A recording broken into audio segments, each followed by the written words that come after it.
Oh, that was fast. So, dineo na sabatla go bona. O reng o sa go tlemana la gago tšo mo ditabeng jaaka?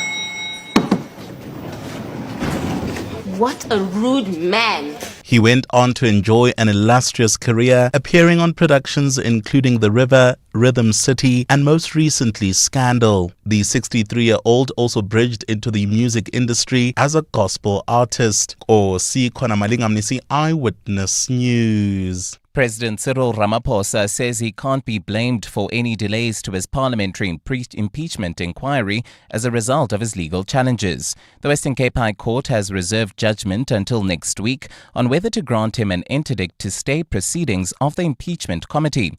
Ramaphosa's legal team has argued that Parliament should do whatever it takes to deal with the matter, since it's already been 4 years since the impeachment report Ramaphosa's challenging was produced. Lindsay Dentlinger reports. Advocate Vim Trengove has challenged the assertion of opposition parties that the president is seeking to delay accountability by also bringing a review of the independent panel report that has led to the Section 89 inquiry and which is only due to be heard by the same court in September. Trengove says despite the competing demands of parliamentary business, the inquiry should not be delayed as a result. This is a high priority task of the committee, and the committee should, instead of taking its annual break, do whatever is necessary to hear and determine this complaint as and when the time comes. Trengove says for whatever reason the proceedings may be delayed, it's up to the impeachment committee to work around the parliamentary schedule to exercise its work. The burden of that delay for their own purposes should not be borne by the president. A ruling is expected by the end of next week. Lindsay Dentlinger, Eyewitness News. The Madlanga Commission has heard how complaints by National Coloured Congress Member of Parliament Fadil Adams against senior crime intelligence officers were dismissed as unsubstantiated by the SAPS before they were taken up by the Investigative Directorate Against Corruption. Senior IDAC investigator Brian Padiachi is currently testifying about his probe into crime intelligence officers. Last year, crime intelligence head Dumisani Kumalo and several other officers from his department were arrested by IDAC and charged with fraud and corruption. The charges related to an allegedly unlawful appointment of an inexperienced person to a senior role within crime intelligence. Thabiso Goba reports. In 2024, National Coloured Congress MP Fadil Adams opened several cases in Cape Town and Soweto. In those cases, he accused senior crime intelligence officials of corruption and defeating the ends of justice. He alleged Secret Service funds were being used to pay off a sex worker and were being channeled to then Police Minister Bheki Cele. The allegations were escalated to the SAPS Legal Services Division. Evidence leader Mahla Pesilo read out the division's legal opinion. The documents are sparse on details and based solely on unsubstantiated hearsay evidence, which make it difficult to determine the merits of the allegations and to identify the correct charges. The current information contained in the documents is scanty and too vague to formulate charges against any suspects. Senior IDAC investigator Brian Padiachi says he disagrees with SAP's conclusion as some of the allegations warranted further investigations. Thabiso Goba, Eyewitness News. In the Western Cape, teammates and friends of Bafana Bafana and Mamelodi Sundowns player Jaden Adams have shared moving tributes during a memorial for him. Now, Adams was found dead at a residence in Cape Town on Saturday, just days after returning home from playing at the FIFA World Cup. Mamelodi Sundowns players and coaches joined Adams' family at Stellenbosch Town Hall today to pay tribute to the midfield maestro. Carlo Peterson is there. Jaden Adams' former coaches, including Steve Barker and Steve Kompela, described the midfielder as one of the best players they've ever worked with. The Mamelodi Sundowns players and management team, clad in their club tracksuits, were among the mourners at the first of two memorial services held in Stellenbosch today. Soft sobs filled the town hall as tribute videos played of the 25-year-old soccer player's life. Adams' Bafana Bafana and Sundowns teammate Ronwin Williams paid homage to his friend. Jaden, your contribution to South African football, thank you. We will miss your quality, your passes, your vision, and your brotherhood. Adams' funeral will be held on the 25th of July. Carlo Peterson, Eyewitness News at Stellenbosch Town Hall. And in Uganda, the health ministry has discharged its last Ebola patient today. The department says this marks a successful containment of the outbreak that has spread from neighboring Democratic Republic of Congo. Uganda must now pass 42 days without a new case to be declared officially Ebola-free under World Health Organization guidelines. These represent 2 full incubation periods of the virus. There have been more than 2,000 confirmed cases, including 754 deaths in DR Congo since the outbreak was declared in mid-May, and the WHO warns the real numbers may be 2 to 4 times larger. Now, despite a porous border with the affected regions, Uganda has reported only 20 cases and 2 deaths, mostly Congolese citizens who crossed the border. Gold is trading at $4,003.81 an ounce. The rand is at 16.43 to the dollar, 22.18 to the pound, 18.82 to the euro. Brent crude oil is at $85.36 a barrel. Well, at the stage in Germiston, slow-moving traffic heading towards Boksburg. That's the N17 eastbound between Wits Rifles and Osborne. Look out for those faulty traffic lights in Sandton, at Grayston and the M1. In your sport, Thomas Tuchel left to rue what might have been as England lose to Argentina in their World Cup semi-final. Wales announced their team to take on the Springboks in the Nations Championship. And Italy coach receives 2-match ban for TV comments about referee. It's a fine day in Gauteng. Temperatures have peaked at highs of between 21 and 23 degrees. The top story in EWN this hour, legendary award-winning South African actor Sputla Sebogodi has died at the age of 63. EWN, in touch, in tune, and independent. For the latest, visit ewn.co.za or download the EWN app. We're calling on Joburg to walk the inner city with us. In 702 Josie My Josie Walk the Talk. Babize bonke. Enter now on primemediaplus.com. You're with John Perlman on 702. Streaming on the Prime Media Plus app, DSTV channel 856, 92.7 and 106 FM.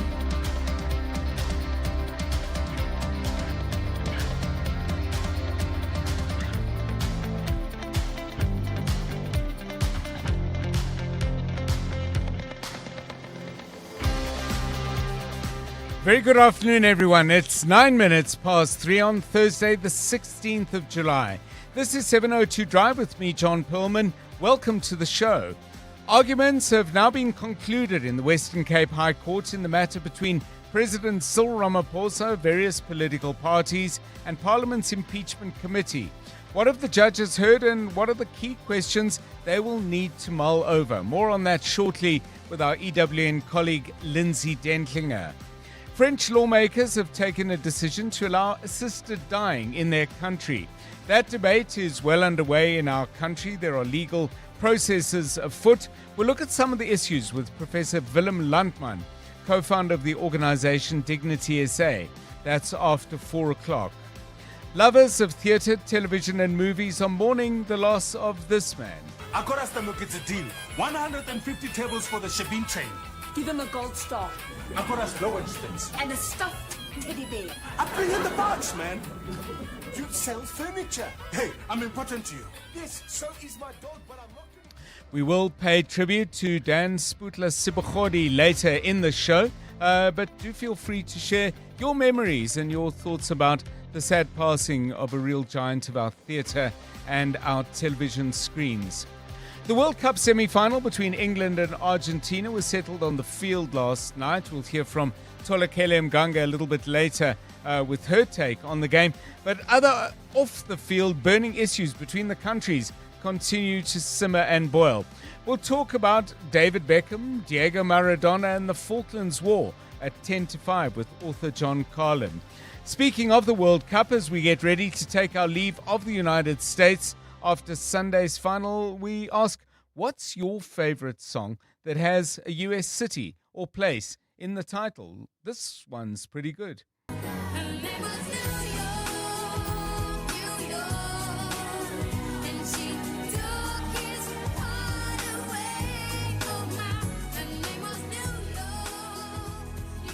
Sound there of Faith Paloma, New York, New York. So many songs about New York. I think that's probably my favorite. Please send us your suggestions to 072 702 1702. And the other thing we would like you to send us, please, for the last time this week, and in fact the last time altogether, your favorite memories of Ellis Park, because we've got 2 VIP tickets to the 702 Jozi My Jozi Walk the Talk to give away. It's a wonderful opportunity after the walk to come and hang out with us. We promise you great food and excellent company, and there'll be some terrific music as well. And the reason we're focusing on Ellis Park is because the walk begins there and the walk concludes at Ellis Park as well. When we talk about Ellis Park memories, of course, you really can't match this one. Back it comes to Strensky. Up goes the kick. Up goes the walls. Strensky has kept his head. And with 2 minutes gone in the second period of extra time, South Africa's dream is alive once more. They've just got to get the ball from this scrum and keep possession. And that's the way they'll do it, keeping it in the middle of the back and going for the line. Back it comes to Joos van der Westhuizen. Little knock forward, but that's it. South Africa have won the World Cup. 1995, I would say it feels like yesterday, but of course there have been 3 Rugby World Cup wins between then and now. But that was special. So that's an Ellis Park memory. I bet you've got one. And of course, Ellis Park has been the scene not just of great sport, but I think there have been other events, their music concerts, very prominent yesterday. And if you want to talk about a musical memory, by all means do. I seem to recall some big political rallies there. And didn't some church groups hold massive events at Ellis Park as well? There's been more than just sports and music there, I'm pretty sure of that. So give us a call with that 072 702 1702. You could be joining us in the VIP entertainment area that we've created at Ellis Park as part of the 702 Jozi My Jozi Walk the Talk. Now, on the markets, the JSE has made modest gains today. The All Share up by 350 points so far. Grindrod is one of the big winners, up by 4.4%. Telkom and Mondi are up by 3%. MTN has gained 2.1%. BHP is down by 3%. Pick and Pay by 2.5%. Anglo by 2.2%. Rand is trading at 16 Rand 38 against the dollar. No big change over the last 24 hours. A euro will cost you 18 Rand 78. Some shifts there, 10 cents weaker than this time yesterday, and 21 Rand 93 will get you a pound. That's a 20-cent fall against the British currency. Gold price weaker by $26.29. Platinum is down by $23.20, and the oil price up by 69 cents and currently trading for a barrel of Brent crude at $85.78. Stephen Critters joins us with all the market news at 4:25. We'll have sport with Tolakele Mganga. Karabo Chali has the traffic news. Mongezi Koko, you heard him a moment ago, back at 3:30 with the latest news headlines. Got a whole lot of stuff for you on the show. We try to bring you news as soon as we get it. And there are, however, always stories that you get to hear about before us. So please, do give us a call on 011 883 0702 and 072 702 1702. This is 702 Afternoon Drive. It's 3:15. 702. Let's walk the talk. When we meet people, invariably they ask us some questions. It might be people at work, it might be family members at a gathering, including people who you haven't seen for ages. It might be the kind of small talk that becomes medium-sized talk and then ends up being a long conversation at some sort of gathering, often talking to people who you don't really know at all, and they definitely don't know you. But invariably there are questions. So what are the questions you do not like being asked, either by people you're close to or people that you kind of barely know? Give us your thoughts on that, please, on 072 702 1702. Jonathan Fairbairn, what's the question we shouldn't ask you if we want to avoid the grumpy side of the otherwise almost entirely, invariably sunny Jonathan Fairbairn? Afternoon, John, and afternoon to our 702 family. There's probably two, but one would be, how was your day? Okay. I'm not a fan of that one because, it's like mostly the day is fine, on an average, my days are fine. So if there's something that's really, happened that's extraordinary, I'll be the first to tell you. Yes. And then the other one is like, when are you having children? Yes. Okay. Well, that's got nothing to do with you, really. Yes. That would be my response that I would like to say, but I'm generally kind of more PC when I answer that question. But we've had that a lot over the last 2 or 3 years. So those two for me are ones that, and the latter probably irritates me a little bit more. Yeah. Because the former one, you can kind of bridge out of it and move on and say, pretty much pretty same. regular day. Can I help with the onions or whatever follows naturally from that. How about you, Karabo? Charlie, questions you don't like? Also, there's a couple. One is, when are you getting married? And then the one that annoys me the most, and usually I answer honestly, but in a joking way. When are you having another child? And I'm like, are you going to feed that kid? Are you going to look after him? Can I have it and then pass it on to you? And does anyone to whom you've given that answer ask you that question again? Or does it tend to cut off that line of inquiry? You get those aunties and aunts who, I don't know if they're forgetful that they've asked me this question and I answered in a kind of rude way, but in the next family event or gathering, they'll ask the same question. I'd love to be way. a fly on the wall when the aunties chat. They say, that Karabo, he's such a joker.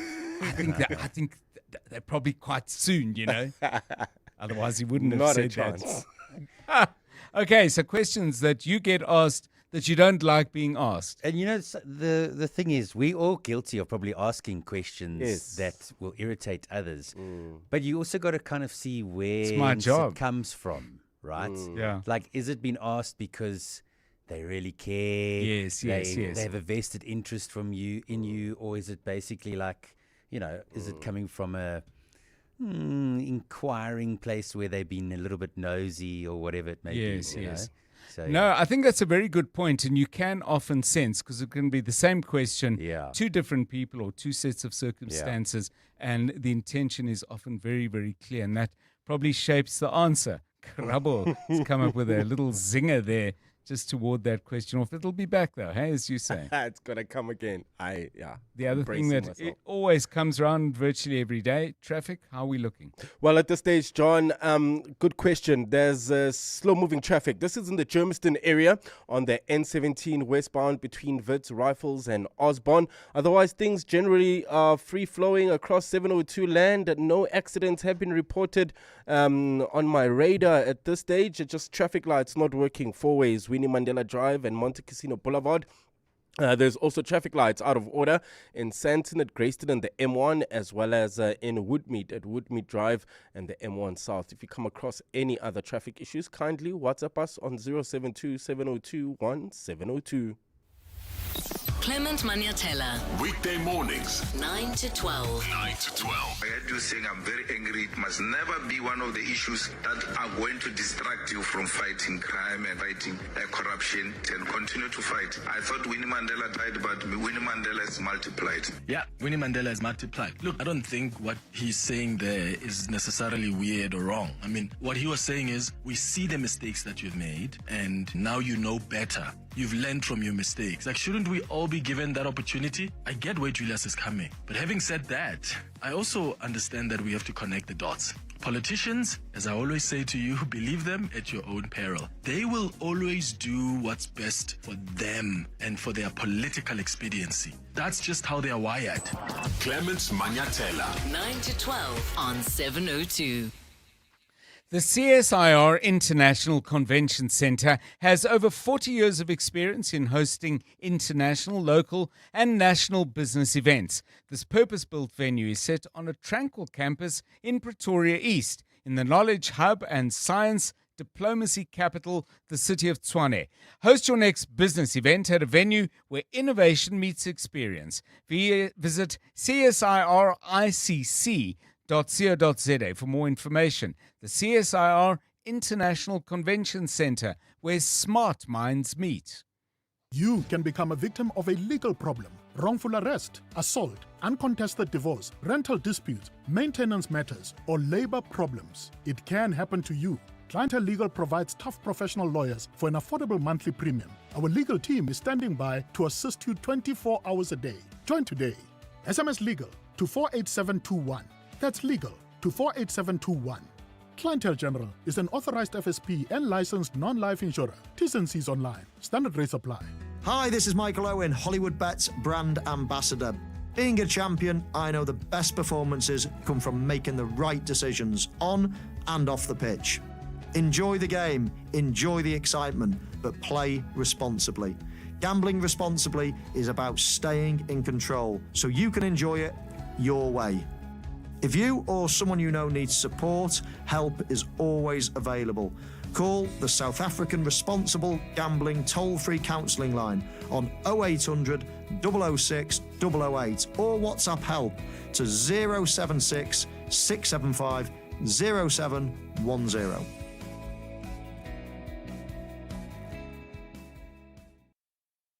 What is your business here? You didn't start your business to play it safe. You took the leap, made the bold move, and now it's time to make the next one. This week, 702 and Budget Business Insurance are giving small businesses the chance to win their share of 100,000 Rand with the Budget BizBucks Bonanza. Enter on primemediaplus.com. Tell us about the boldest move you've ever made in your business and what your next one will be. Then get an obligation-free Budget Business Insurance quote. 702 Breakfast with Bongani Bingwa could call you. Budget Insurance is a licensed non-life insurer and FSP. T's and C's apply. 702. WhatsApp John on 072 702 1702. Hi, Dr. John. Hi, 702.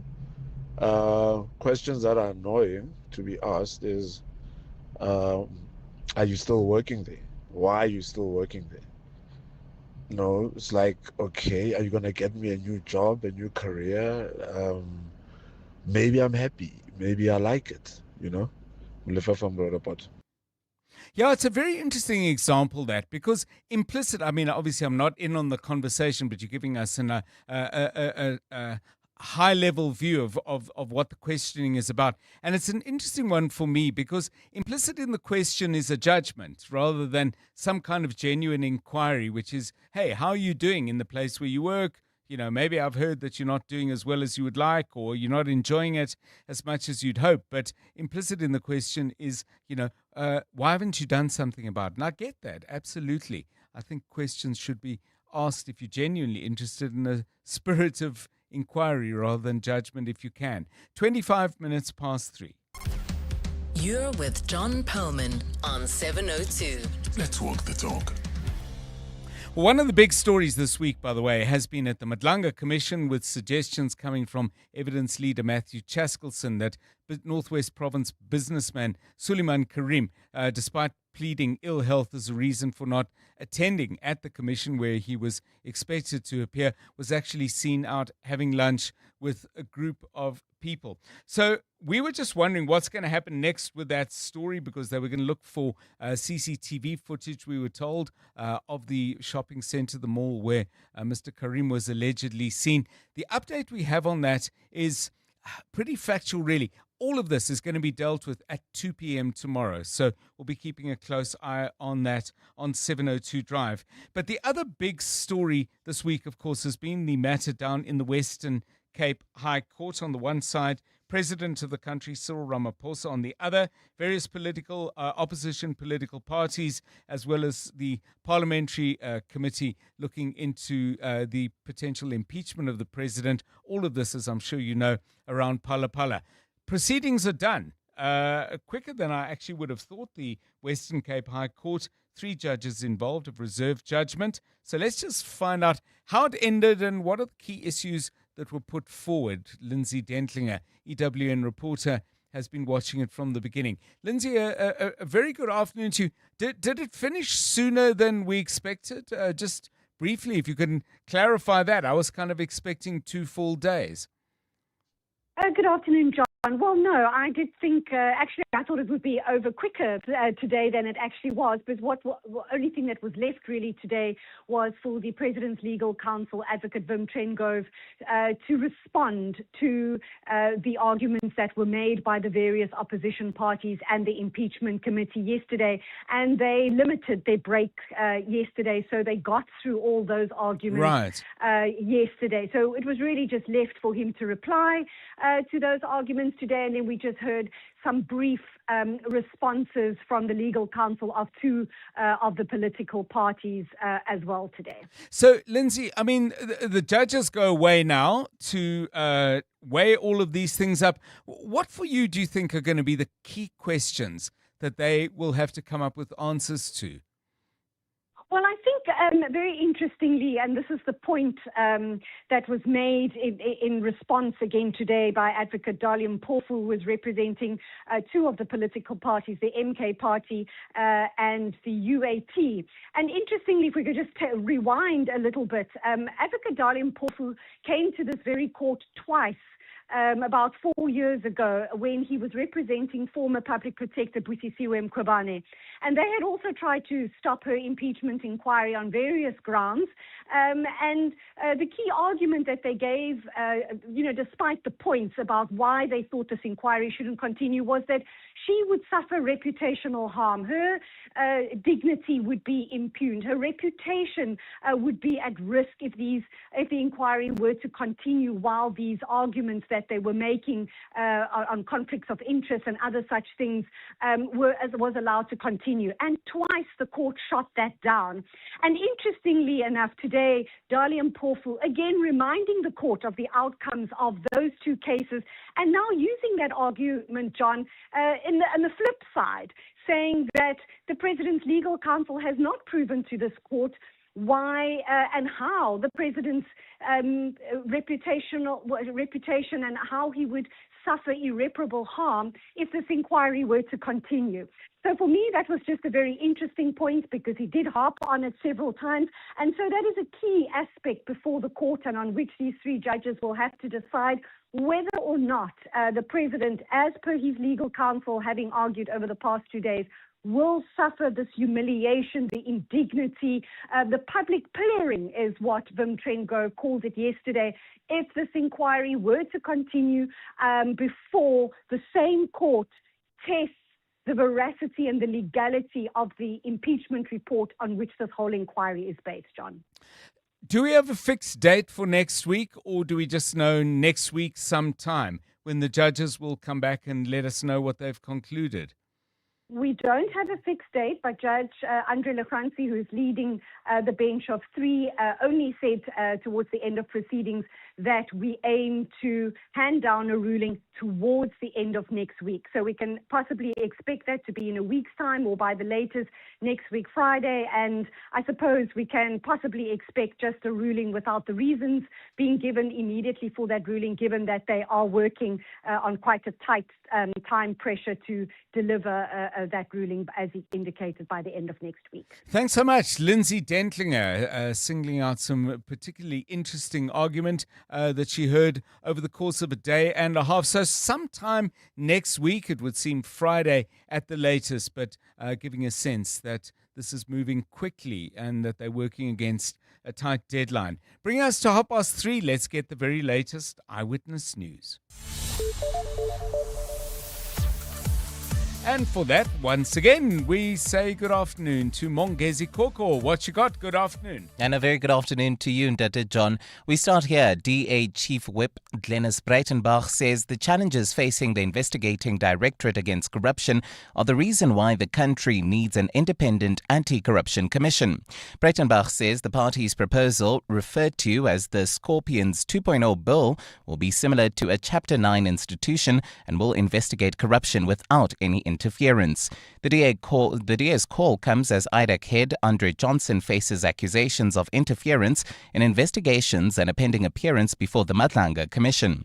Babalo Ndenze reports. Glenys Breitenbach says South Africa needs an anti-corruption body that is completely independent from the officials it is tasked with targeting. She says the NPA does not have the capacity nor the budgetary independence to ensure that corrupt state officials are put behind bars. Breitenbach says they now propose creating a Scorpions 2.0, similar to a Chapter 9 institution like the Public Protector, that can investigate and prosecute corruption without interference. She says moving the investigating of corruption to a separate, capable and independent body will free up capacity at the NPA to prosecute crimes like assault, murder and rape without delay. Breitenbach says while the allegations of interference leveled against IDAC head Andre Johnson are untested, it is important that she testifies before the Madlanga Commission to shed light on the matter. Babalo Ndenze, Eyewitness News. The case against 3 suspects accused in the alleged 14.9 million rand precious stones robbery has taken a dramatic turn after the state withdrew charges against accused number 2, Etienne van der Walt. Now, the state told the Johannesburg Magistrates Court that it's continuing with the charges against Kersha Lee Stolz and Adrian McKenzie, but not opposing their release on bail. The pair were granted 5,000 rand bail each and their matter postponed. Now, the trio had been in custody for more than a week after handing themselves over to police last week in connection with the case. They are accused of robbing Peter Prinsloo of the precious stones at a residence in Killarney back in 2023. Here's Magistrate Annelise Tlhapi. 5,000 rand each of you. If you pay it, you'll be released. Want to be back at court number 9, 8:30. Failure to be there, warrant of arrest will be issued. Make sure that you adhere to the conditions that I've already imposed. Thank you. In Mpumalanga, a government official has been fired after the Special Investigating Unit blew the lid on an improper relationship he had with a service provider. An SIU report linked Jacob Bandile Ngcobo to alleged corruption in the procurement of COVID-19 disinfection services during the national state of disaster. Now, it's alleged that Ngcobo, an accountant in the Provincial Department of Transport, received money from a company that was awarded a 3.7 million rand tender in 2020. SIU spokesperson Selby Makgoto says investigators have gathered overwhelming evidence suggesting Ngcobo received possible kickbacks. Ngcobo played a key role in selecting and appointing service providers, including Superior Services for disinfection services. However, he declared the financial benefits received in that regard, therefore creating a conflict of interest. Based on these findings, the matter was referred to the National Prosecuting Authority and also recommendations were made for disciplinary action. And a fire at an orphanage in Algeria's capital has killed at least 11 people, including children. The most recent deadly inferno comes as a heat wave continues to spark hundreds of fires in the country's north. The Algerian Civil Defense says the toll is provisional and adds that another 19 people were injured in the fire, the cause of which is unknown. A fine Friday in store for Gauteng tomorrow. Temperatures drop to lows of between 2 and 5 degrees, peaking at highs of between 21 and 24. Sunning Hill roadworks still causing huge delays. This is approaching the intersection of Witkoppen and Rivonia Road, while in Germiston, heading towards Boksburg, slow-moving traffic on the N17 eastbound between Wits Rifles and Osborne. Look out for those faulty traffic lights in Sandton at Grayston and the M1. The top story in EWN, DA Chief Whip Glenys Breitenbach says the challenges facing the investigating directorate against corruption are the reason why the country needs an independent anti-corruption commission. What's so exciting for me about this year's event is that we're going back to a place I know so well. I just haven't been there for so long. I'm so excited about going to that precinct around the CBD, the life, the people, the history that is there. All of that is what makes me so excited about this year's Walk the Talk. You should take part in this year's Walk the Talk because it's a coming together of the 702 family of a community. If you like that feeling of being part of something, of watching your children being a part of something bigger than you. That's what the 702 Josie My Josie Walk the Talk is all about. This year I'm going to walk the full 15 Ks. I want to see as much of the inner city of Joburg as I can. I want to walk it in a way I've never walked it before, and that's important for me. To enter 702 Josie My Josie Walk the Talk, go to primemediaplus.com. It's very simple. We'll see you there. I'm looking forward to seeing you there. We're going to have a great time.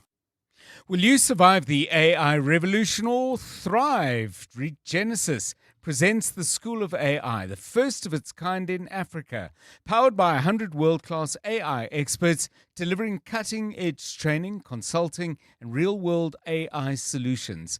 Regenesis has embedded compulsory AI modules across all their programs and 12 of their schools, from business and law to education and technology. Join the movement now. Enroll at regenesis.net. Regenesis, one institution leading the way. Smart business decisions save money. Switch to Outsurance Business Insurance and you could get a massive 20% discount on your business insurance premium. Here's JC from Blonde Hair Studio. I was with my previous insurer for many years before switching over to Outsurance Business Insurance. I'm really happy with the premium I'm paying now, and switching was definitely one of the best decisions for my business. Get a quote to switch and save today. Visit outsurance.co.za or call 0600 60,000. Licensed insurer in FSP. TCs and information online. We asked rugby legend Francois Steyn what he thinks of the all-new Toyota BZ4X. France, would you say the BZ4X is a rugged all-wheel drive SUV? Yeah.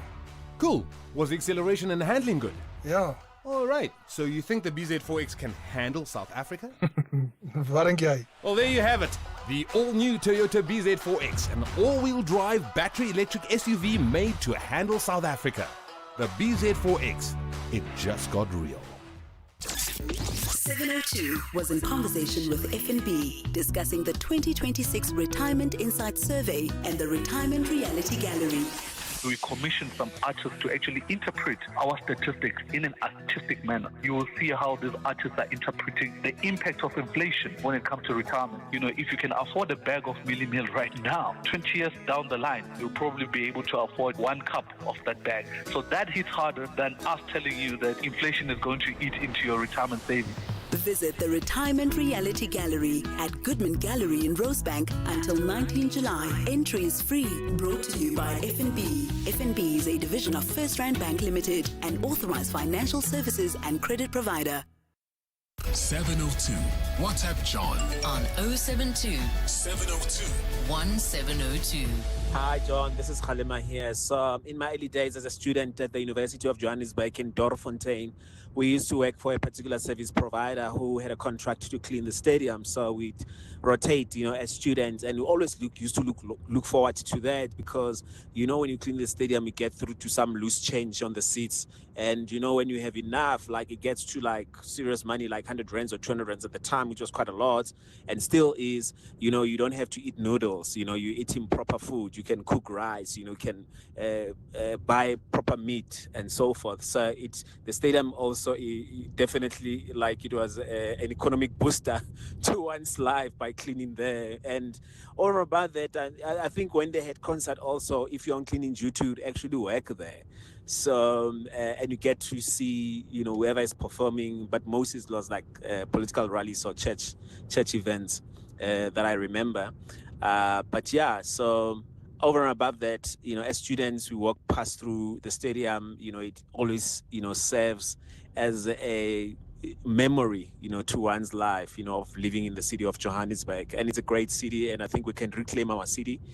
So for me, taking the 702 walk the talk to the city, I hope that it profiles the city in its iconic way to its former glory, and definitely we can get there. Good afternoon. My name is Jeff, and I have some memories of Ellis Park. My memories go back 60 years to the middle 60s, 1964 to 1968, when I was studying accountancy. I was employed as an article clerk to a firm of accountants who were responsible for the audit of the TRFU, the Transvaal Rugby Football Union, based at Ellis Park. One of our duties was to sell tickets to the public for test matches at Ellis Park. I was responsible to ensure that there was a seat for every ticket sold and not behind a pillar or a pole. I walked around every row of seats at Ellis Park, near on 10 times. What glorious memories that brings back. And the test matches too, against the French, against the All Blacks, and the Wallabies, and Argentina, brings back wonderful memories. Thank you so much. Bye-bye. Yeah, fabulous. Two wonderful voice notes from kind of different ends of life experience and different decades as well. Thank you for those. We are collecting once again for the last time today, or the last time this week, your Ellis Park memories. And we're doing it because, as you probably know, the 702 Josie My Josie Walk the Talk begins in that wonderful hub of memory and current memory making of Johannesburg, Ellis Park. And we're hoping to see you there on the 26th of July. EWN Sport. Tolakele, what was Thomas Tuchel thinking? This is why I will never support Lionel Messi as long as I'm a football coach, and he's ruined my entire career with just 6 minutes of football. Yeah, no, it was extraordinary. I mean, the defensiveness of a team that was actually looking like they could go on and get a second. I don't know. Bewildering. But hey, what do I know? That's why I'm in radio and he's a football coach. But that's your focus today, those World Cup semi-finals. Absolutely, John. And it's Argentina who'll take on Spain in the FIFA World Cup final. That's after the defending champions claimed a 2-1 win over England in the second semi-final. Enzo Fernandez and Lautaro Martinez scored late on to seal the comeback win after Anthony Gordon had opened the scoring for the Three Lions. Thomas Tuchel had received criticism for his defensive approach having taken the lead, but he had no regrets about the decisions around his tactics. No, I believe that's just the nature of the game. As soon as you lose, you get criticized. That's just what it is. And you get criticized after. No one knows what would have happened if we made different decisions. So it makes no sense to engage in that and lose my head. I'm responsible for them. I took them. So I take the criticism. That's just the way it is. Kevin Foot has made 3 changes to the junior Springbok team for their World Championship final against France on Saturday. Wasi Vambaro starts at number 8, with Headcamp moving to the bench while Risama Kosa starts at flanker. There's only one enforced change in the backline, with Alzadon Felix coming in at fullback for Luigi Gianlimoli. He received a red card in their semi-final win over England. For the senior team, they're gearing up for Saturday's Nations Championship test against Wales. Steve Tandy has made 6 changes to his starting team, including calling up Louis Rees-Sami to start while there's a 6-2 split on the bench. Reigning World Rugby Player of the Year Malcolm Marx say they go into the game with lots to improve on. It's always been an honour and a privilege to represent your country, whether it's the first game or however many caps there are. But it's always been a dream of mine since I was a little boy, and I'll keep fighting for that until the day is where I can't anymore. It's always an honour and a privilege to be here. I'll always work as hard as I can to be here, whether it's the first one or wherever I am now. I'll still keep working hard because I know what an amazing environment we have here and what an honour it is to represent the Springboks. Italy coach Gonzalo Quesada has been handed a 2-match suspension for comments he made following his side's defeat by New Zealand last week. In a TV interview after Italy's 47-17 thrashing in the Nations Championship, Quesada said referee Luke Ramos was super poor and that the margin of their defeat was made bigger by the actions of the referee. He also slammed the scheduling of Italy's games, having begun their campaign with the defeat to Japan in Tokyo before flying to Wellington to take on the All Blacks. And McLaren's Lando Norris will have a 10-place grid penalty at the Belgian Grand Prix on Sunday. That's as a result of exceeding the permitted number of engine parts. The world champion's car will be fitted with a new battery, which is his 4th of the season, one more than is allowed. Tolagele Mganga, Eyewitness News Sport. EWN Traffic. Coming up for 3:45, and this EWN Traffic is brought to you by Plumlink, your local plumbing store. Visit plumlink.co.za to find your nearest store. Karabo Charlie, Sunninghill, busy again. It always happens around this time, I guess. But yeah, it's kind of been an issue for the last 2 weeks. That's because of roadworks. That's in the Sunninghill area. Roadworks causing huge delays. This is approaching the intersection of Rivonia Road and Witkoppen, so please exercise some patience driving towards that intersection. In Germiston, also slow-moving traffic. This is on the N17 eastbound between Wits Rifles and Osborne. Otherwise, I must say the rest of 702 land not looking too bad. No accidents have been reported. However, just look out for those faulty traffic lights. That's in the Four Ways area at Winnie Mandela Drive and Monte Casino Boulevard. Santon traffic lights still not working at Grayston and the M1. If you come across any other traffic issues, kindly WhatsApp us on 072 702 1702. There's more EWN on air, online, and on the EWN app.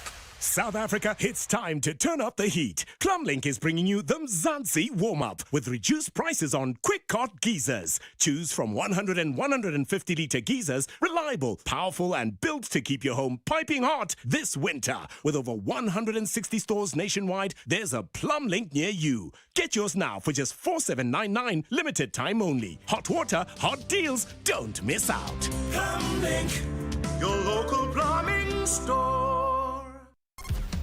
You're with John Perlman on 702. Let's walk the talk.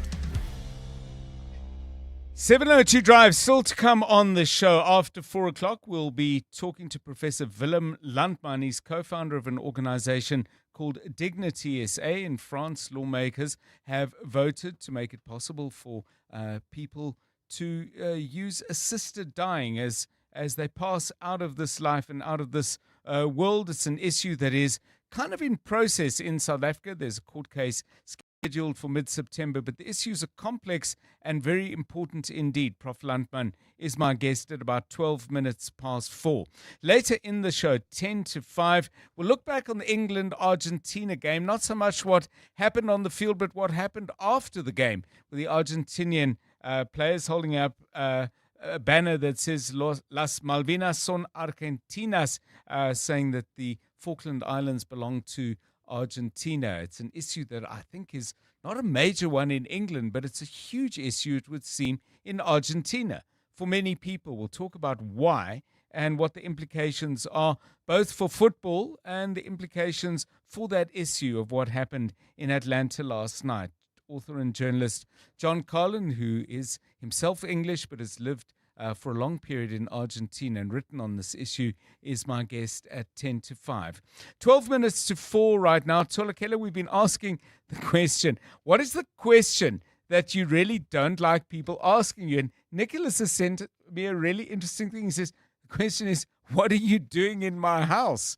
But he doesn't tell us who asked that question. I mean, is it a complete stranger? And he happens to have ended up in that house, which I must admit has happened to me in my youth, going to parties to which I wasn't invited. Always this people in his house asking what he's doing there. Anyway, that's Nicholas's offering. Tolakela, what would be yours? What do you do for a living? Yes. I really don't like that question, because sometimes there's the intrigue from people that maybe aren't like sports fans. They will just be like, oh my gosh, that must be so exciting. And then they'll ask you, do you know so-and-so and so-and-so, which is fine. But then there's like the sports people that I'll be like, how can you be a girl and be interested in this thing? Yeah. And then they start doing what I call like the quiz. And they're like, okay, explain to me the offside rule. Who won the World Cup in rugby in 2018? And I'm just like, oh my goodness. Yeah, that's why I don't like that question. I'd rather just have like a normal conversation about everything else except for what I do. So here's the thing, and I mean, I'm appalled by what you've just described, but I think, I mean, let me ask you this. There are icebreaker questions. So you're kind of standing with somebody and you don't quite know them. So if you're not going to break the ice by saying, so what do you do? Which I have to admit I'm frequently guilty of. What else could I say? I mean, if you say, nice weather we're having these days, I mean, that's not going to get you that far. Especially in Joburg, which generally has nice weather. For me, I always go for the shoes, because I also, oh really? Yes, I always look at people's shoes, whether it's a sneaker or a heel. So if I like the shoe, I'll be like, oh my gosh, where did you get that? And then if it's like well, that's different, I'll also point it out, but like in a funny way. I'm like, oh, Yes. I've never seen those pair before. That pair of shoes before. Where did you get it? It's a simple, easy one. It never is never attached to anything personal, but it's cute enough for us to hold a conversation. I'm going to give it a try, and I'm going to give some feedback on that, actually. I was going to say I'm going to do it in the VIP area at the Walk the Talk, but everyone's going to be in fairly uninteresting shoes, I would have thought. A couple of others. Ratlocho confirms the question that Karabo was mentioning earlier about children, and Kabazela was saying, and he says, how many children do you have? Like it's a competition. And Mandla says, as an Uber driver, how much do you make in a day? And he says, Haibo. Don't get to ask that question of me, I think is a fair response. 9 minutes now to 4 o'clock. Bongani Bingwa, 702 Breakfast. Weekday mornings, 6 to 9. There's a draft report and being drafted by MPs, but already we are being warned by some who say this could be yet another whitewash. But could MPs have found anyone, least of all the suspended police minister, guilty without a smoking gun? The president, Dr. Maimane, has said that he's going to wait for the outcome of all the various processes that are looking into the allegations that got us here. This is not about making a political point, but in simple sense, someone has to ask the question, what confidence will South Africans enjoy were Minister Mchunu to be reinstated back into his position? Will they feel in themselves, having watched what they have, that they are confident enough to give him the full support? And I've always held the view that it shouldn't have been a suspension. Minister Mchunu should have been removed from the office. Bongani Bingwa, 6 to 9. On 702. As we gear up for the 702 Josie My Josie Walk the Talk, hosted by the City of Joburg on Sunday, 26 July. We're inviting you to help us make a difference this winter. 702 Weekend Breakfast with Gugzum Mhlungu, together with MES Homeless Shelter, is running a clothing drive. We'd love you to be part of it. If you have pre-loved clothing, warm jackets, jerseys, blankets, toiletries, or any non-perishable food items, please donate them. Drop your items, please, off at our 702 studios at 15 Fredman Drive, Sandton. Together, we can bring warmth and dignity to those who need it most. And remember, every single item makes a difference to someone. MES is a registered not-for-profit company that has been changing the hearts of the inner cities of Johannesburg, Cape Town, Gqeberha, and Kempton Park. They've been doing it since 1986. 702, let's walk the talk. You know when your people are giving their best. Not because they're pushed or pressured, but because they feel supported. And support is making sure they're covered. So if something happens, they can get the care they need. FlexiCare Health Insurance makes it simple for every business to protect their people with affordable health cover. You care. We cover. For a tailored FlexiCare quote, speak to your financial advisor today. FlexiCare is not a medical scheme and the cover is not the same. FlexiCare is underwritten by Auto & General, a licensed non-life insurer and FSP, and administered by Discovery Health, an authorized FSP. Welcome to Nando's Taste-Demonials. It's the flavor! Real reviews by real people. Nadine from Belito is no scallop, but she did call the flame-grilled half chicken in Nando's unique peri-peri recipe with a single side of your choice for $125 dope. Whoop, whoop, whoop, whoop, whoop. Okay, sorry. Relax, Nadine. The only thing we're busting here is your hunger. Okay? Nando's. Oh, what a place. The Money Show. Weekday evenings at 6.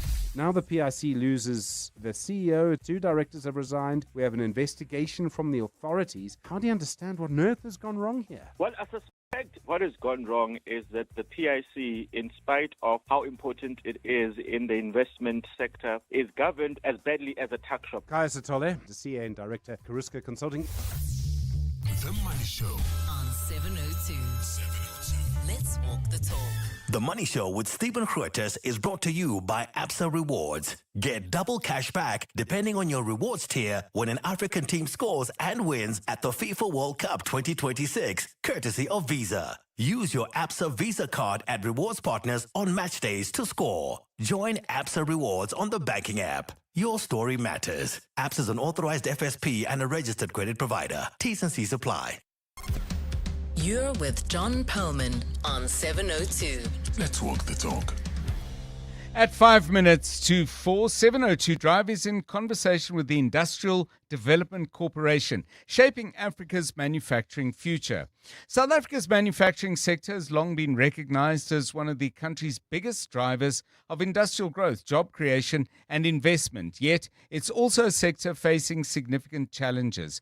Following this year's manufacturing indaba, one of the key questions is, well, where to from here? Joining us to look at this more closely is Mark Goliath, Divisional Executive at the Industrial Development Corporation. Mr. Goliath, welcome and thanks very much for your time. We know how important manufacturing is, and yet we've really had some headwinds that we've had to face over the last few years. What are the key challenges? What are the main problems? Good afternoon. Good afternoon, John. I mean, the the challenges extend way beyond the last few years. I think if we consider manufacturing 30 years ago contributed to approximately 22% to our GDP, and at the moment probably around 12%. Sure. It indicates a steady decline over time, which has been exacerbated with us opening our borders to manufactured goods from elsewhere. I think at the moment, over the last few years, the biggest challenge has been a constrained economic environment, especially for manufacturers of consumer goods, because as the retail demand for consumer goods or consumer spending has decreased, it's put pressure on manufacturers. There's inherent cost escalations, one of them being electricity, but utilities as a whole, which are key inputs into the manufacturing environment. And I think those constraints exacerbate the competitiveness of South African manufacturers. So the IDC is looking to push back at this, make some interventions, make a difference in various ways. What are the key pillars of your work in that space? I think at the moment we're looking for what we term white space, where there's significant opportunities to localize manufactured products or manufactured goods into our value chains in South Africa. We are assisting significantly in the modernization of manufacturing facilities. As we are all well aware, the digital economy is real, digitization is real, and there's a significant competitive advantage or efficiency advantage that can be gained through modernization. And the IDC is expending significant capital into the market to try and assist businesses to modernize. So one of the areas, and I would assume part of your mandate, is also to transform the nature of the community of manufacturers in South Africa, recognizing South Africa's past, looking to bring in a new group of black industrialists. I mean, how have you gone about that, and how is that serving the larger goal of getting manufacturing not necessarily back to 22%, but at least a decent distance away from 12%? Yeah, there's various ways. I mean, obviously we look at large-scale manufacturing as well as SMME manufacturing. Right. And where we've seen a growth is on the SMME level, a growth in transformative manufacturing. Where we've assisted on larger scale and corporate manufacturing is assisting black industrialists to either participate through buy-ins in existing businesses or to partner with existing businesses, especially a key example is the automotive sector. Right. Where we've had a concerted drive to engage tier 1 level manufacturers in the sector to transform. And suffice to say, we now have a handful, where we had none a few years ago, of transformed tier 1 manufacturers. So we invest approximately 60% of our funding into transformative manufacturing investments.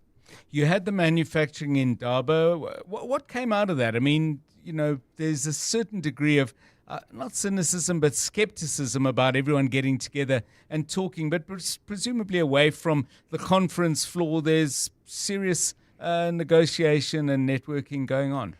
No, indeed. I think where manufacturing in Durban was 5 years ago was very different to where it was this year.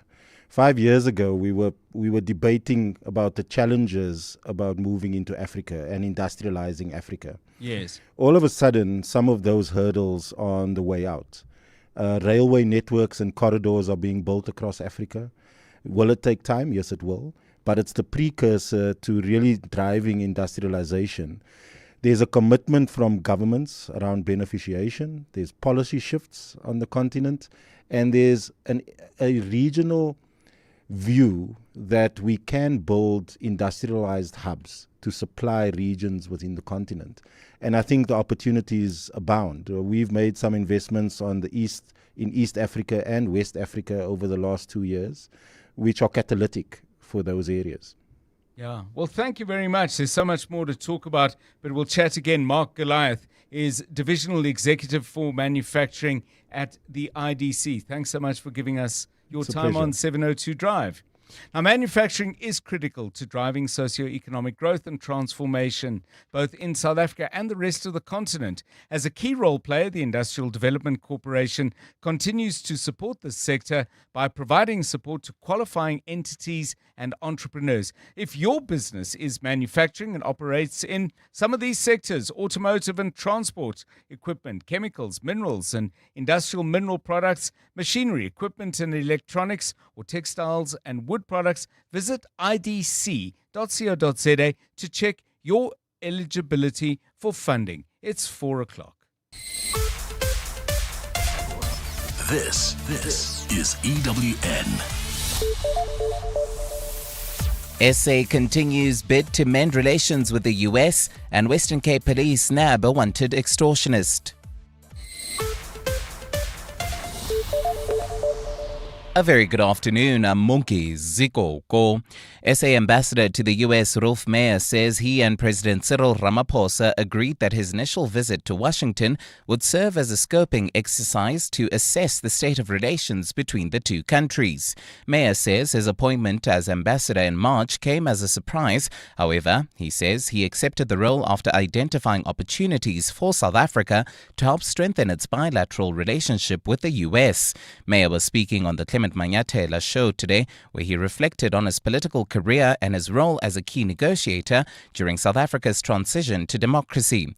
Nkosikona Malingamnisi reports. Ambassador Meyer says he used the period before formally taking up his post to identify key areas requiring attention. He adds that he has received a warm welcome since arriving in the United States. Meyer says he has already held about 25 meetings with key stakeholders and has also engaged South African policymakers to help shape the country's diplomatic approach. He says the immediate priority is to address two critical issues, including US President Donald Trump's executive order targeting South Africa. There is also the measure of unpredictability because things can change tomorrow. So it's going to be tough, but that doesn't mean there's not hope and the possibility of turning it around. Meyer says rebuilding and strengthening relations with the United States will be challenging, but remains achievable with sustained engagement, adding that the perception held by US officials about South Africa has to be addressed. The other side is, of course, our trade relations and encouraging investment from the US side to South Africa. Meyer says the ultimate measure of success will be attracting investment and creating jobs in South Africa. Eyewitness News. The Madlanga Commission has heard how complaints by National Coloured Congress Member of Parliament Fadil Adams against senior crime intelligence officers were dismissed as unsubstantiated by the SAPS before they were taken up by the Investigating Directorate Against Corruption. Senior IDAC investigator Brian Padiachi is currently testifying about his probe into crime intelligence officers. Now, last year, crime intelligence head Dumisani Kumalo and several other officers from his department were arrested by IDAC and charged with fraud and corruption.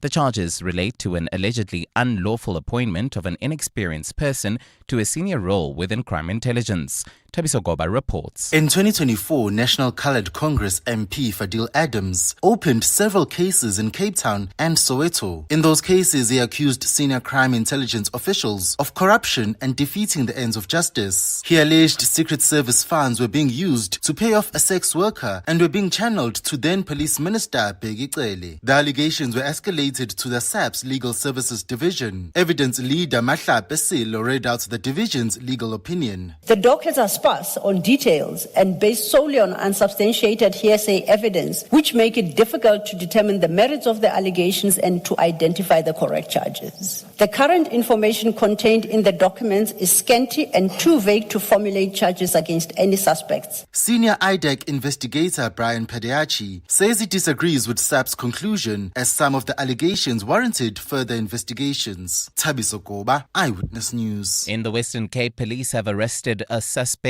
extortionist after monitoring his movements as he allegedly collected protection fees from spaza shops in Langa. Police say the arrest followed a tip-off they received on Tuesday about an extortion syndicate operating in the area. Police spokesperson Dakhe Gwala says officers tracked the suspect using a drone before they pounced. Information was received on Tuesday, 14 July, about a suspect residing at Winnie Mandela Drive who is affiliated with a known extortionist group and has firearms. The suspect's movements were monitored as he drove around Langa collecting the protection fees from spaza shops. And in Italy, a court has sentenced a former executive of Italian motorway network Autostrade to 12 years in jail for his role in a deadly bridge collapse that killed 43 people back in 2018. Judges found Giovanni Castellicelli guilty of negligence related to the bridge collapse and vehicular homicide, but handed him a lower sentence than the 18 years behind bars sought by prosecutors. Family members of the victims were in court today as the sentences of defendants were quickly read in a hearing that lasted less than 20 minutes. The verdict ends a trial that lasted 4 years, which was largely focused on the lack of maintenance of the bridge that was inaugurated in 1967. Castellicelli is already serving time for his role in a 2013 accident in which a bus crashed through the barriers of a viaduct, killing 40 people. Gold is trading at $3,989.76 an ounce. The rand is at 16.43 to the dollar, 22.19 to the pound, 18.81 to the euro. Brent crude oil is at $85.74 a barrel. In Sunninghill, roadworks causing some delays approaching the intersection of Rivonia Road and Witkoppen, while in Midrand heading towards Centurion, traffic remains sluggish. N1 northbound, this is from the Butlu interchange to New Road. Germiston also slow-moving traffic on the N17 eastbound between Wits Rifles and Osborne. In your sport, Thomas Muller slams Thomas Tuchel's tactics in England's World Cup defeat to Argentina. The defending champions face possible action over Falklands banner and royalty to grace the FIFA World Cup final. A fine Friday in store for Gauteng tomorrow. Johannesburg drops to an overnight low of 5 degrees, peaking at a high of 21. Pretoria also at 5, reaching a high of 24. Vereniging at a nippy 2 at a high of 21. The top story in EWN this hour. SA Ambassador to the US, Rolf Meyer, says he and President Cyril Ramaphosa agreed that his initial visit to Washington would serve as a scoping exercise to assess the state of relations between the two nations. EWN, in touch, in tune and independent. For the latest, visit ewn.co.za or download the EWN app. Joburg is more than just a city. It's an energy that connects us all. That's what makes this one so special. In 702, Josie My Josie Walk the Talk, hosted by the City of Johannesburg. Enter now on primemediaplus.com. 702. Drive home with John Perlman. John Perlman, 3 to 6 p.m. On 92.7 and 106 FM. Let's walk the talk. 702 Drive, it's 8 minutes past 4. It's good to have you with us on the show. I'll explain to you in a moment why I'm chuckling, because we asked you a question. What are the questions that you really don't like being asked? And somebody said, can I ask you something? Which I assume is the question they don't like being asked. Spindila, I hope I've understood you correctly, but we're getting some great answers on that. We will play those for you shortly. Wonderful, wonderful memories of Ellis Park also coming in. Both of those, please keep sending them to 072 702 1702, as well as our music theme for the day. We asked you about, given that we're about to say goodbye to the World Cup, we've already said goodbye to the World Cup in Canada and Mexico. 2 more games to be played in the United States. So we thought, in recognition of that, songs that mention cities or places in the United States. And we've got some good ones already, but we don't have yours, and so please do send it to 072 702 1702. Still to come in this hour, we'll be talking to Professor Willem Landman, co-founder of an organization called Dignity SA, and they campaign around issues of assisted dying. Now in France, there has been some progress in that country's legislature around assisted dying. I believe bills in that regard have been there and turned back on 2 or possibly 3 occasions. That, of course, is not what we're focusing on, but we're looking at the issue in South Africa and some legal challenges that have been brought to the North Gauteng High Court. Prof. Landman with us in 3 or 4 minutes' time. And then at 10 to 5, Argentina and England. They have a turbulent football history going all the way back to 1966. But they also have a very, very turbulent and bloody political history as well. I'm talking about the Falklands War, I think in 1982. We'll talk about this because it came up at the end of the England, not at the end solely, by the way. It seemed to be a thread all the way through that extraordinary semi-final match between England and Argentina. If you've just got off an aeroplane or woken from a long slumber, Argentina won that game 2-1. Getting your thoughts on various issues, let's listen to your voice notes. 702. WhatsApp John on 072 702 1702. Good day, John. Lucky here. The question I hate, what I hate the most, it's like you're visiting another province and you tell them you're from Free State. And the guy was like, you'll be like, do you know so-and-so? Do you know so-and-so? As if Free State is a 3-bedroom house. I mean, really. Hi, John. For me, the question that I hate, I really hate it, is when are you getting married? When are you getting married? Like, it's none of your business. Stay out of it. You don't know what I'm going through. And now I'm married, and the common question now is, when are you having a child? When does it stop? When are you going to stop meddling into my personal life? Even if you're family, it's just some other things, man. Just stay away, please. Yeah, Sipho raises a very good one, and this is not to do with sort of intimate connections, but it's an excellent point he makes. The question, what's your budget when you're asking for a quote? Rather give me the options. Jean mentions this, how are you? And then you don't even listen to the answer. And this one is very interesting for me because I'm trying to imagine the circumstances in which this would happen, Darlington. Darlington really dislikes the question, where are you going? Who would ask you that? Unless it's somebody who's already in your life and you're trying to slip out and they, hey, where are you going? By the way, speaking of where are you going, I must mention this because it is the most brilliant radio. The BBC, a woman called Catherine Carr, did a program called Where Are You Going? And what she did was she'd go to a place like King's Cross Station, which is very, very busy in London. She went to Dakar Airport in Senegal. She just stopped complete strangers and said, hi, can I ask you, where are you going? And the stories that came out of it, trust me on this one. Go online, Google, where are you going, BBC, and take a listen. Fabulous stuff. 13 minutes past 4. EWN Traffic. This EWN Traffic is brought to you by Outsurance. SMS the word out to 45142 now, and you could save on car insurance. If you don't, ask them for 500 Rand. Karabo Chali is ready and waiting to update you on all the news from the road.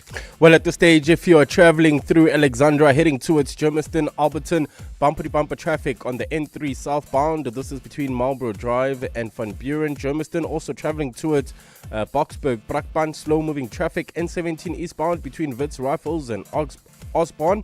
While in Midrand, if you're heading towards Centurion, expect some delays. N1 northbound from the Bethlehem interchange to New Road. And in Sunning Hill, we still have those roadworks causing some delays approaching the intersection of Rivonia Road and Witkoppen. For the latest traffic updates, you can also follow us on X at EWN Traffic. There's more EWN on air, online, and on the EWN app.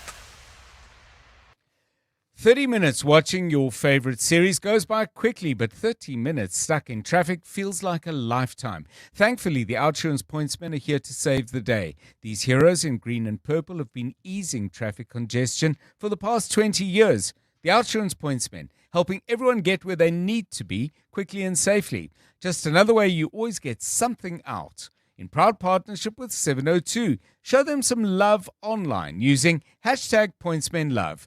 Outsurance is a licensed insurer and FSP.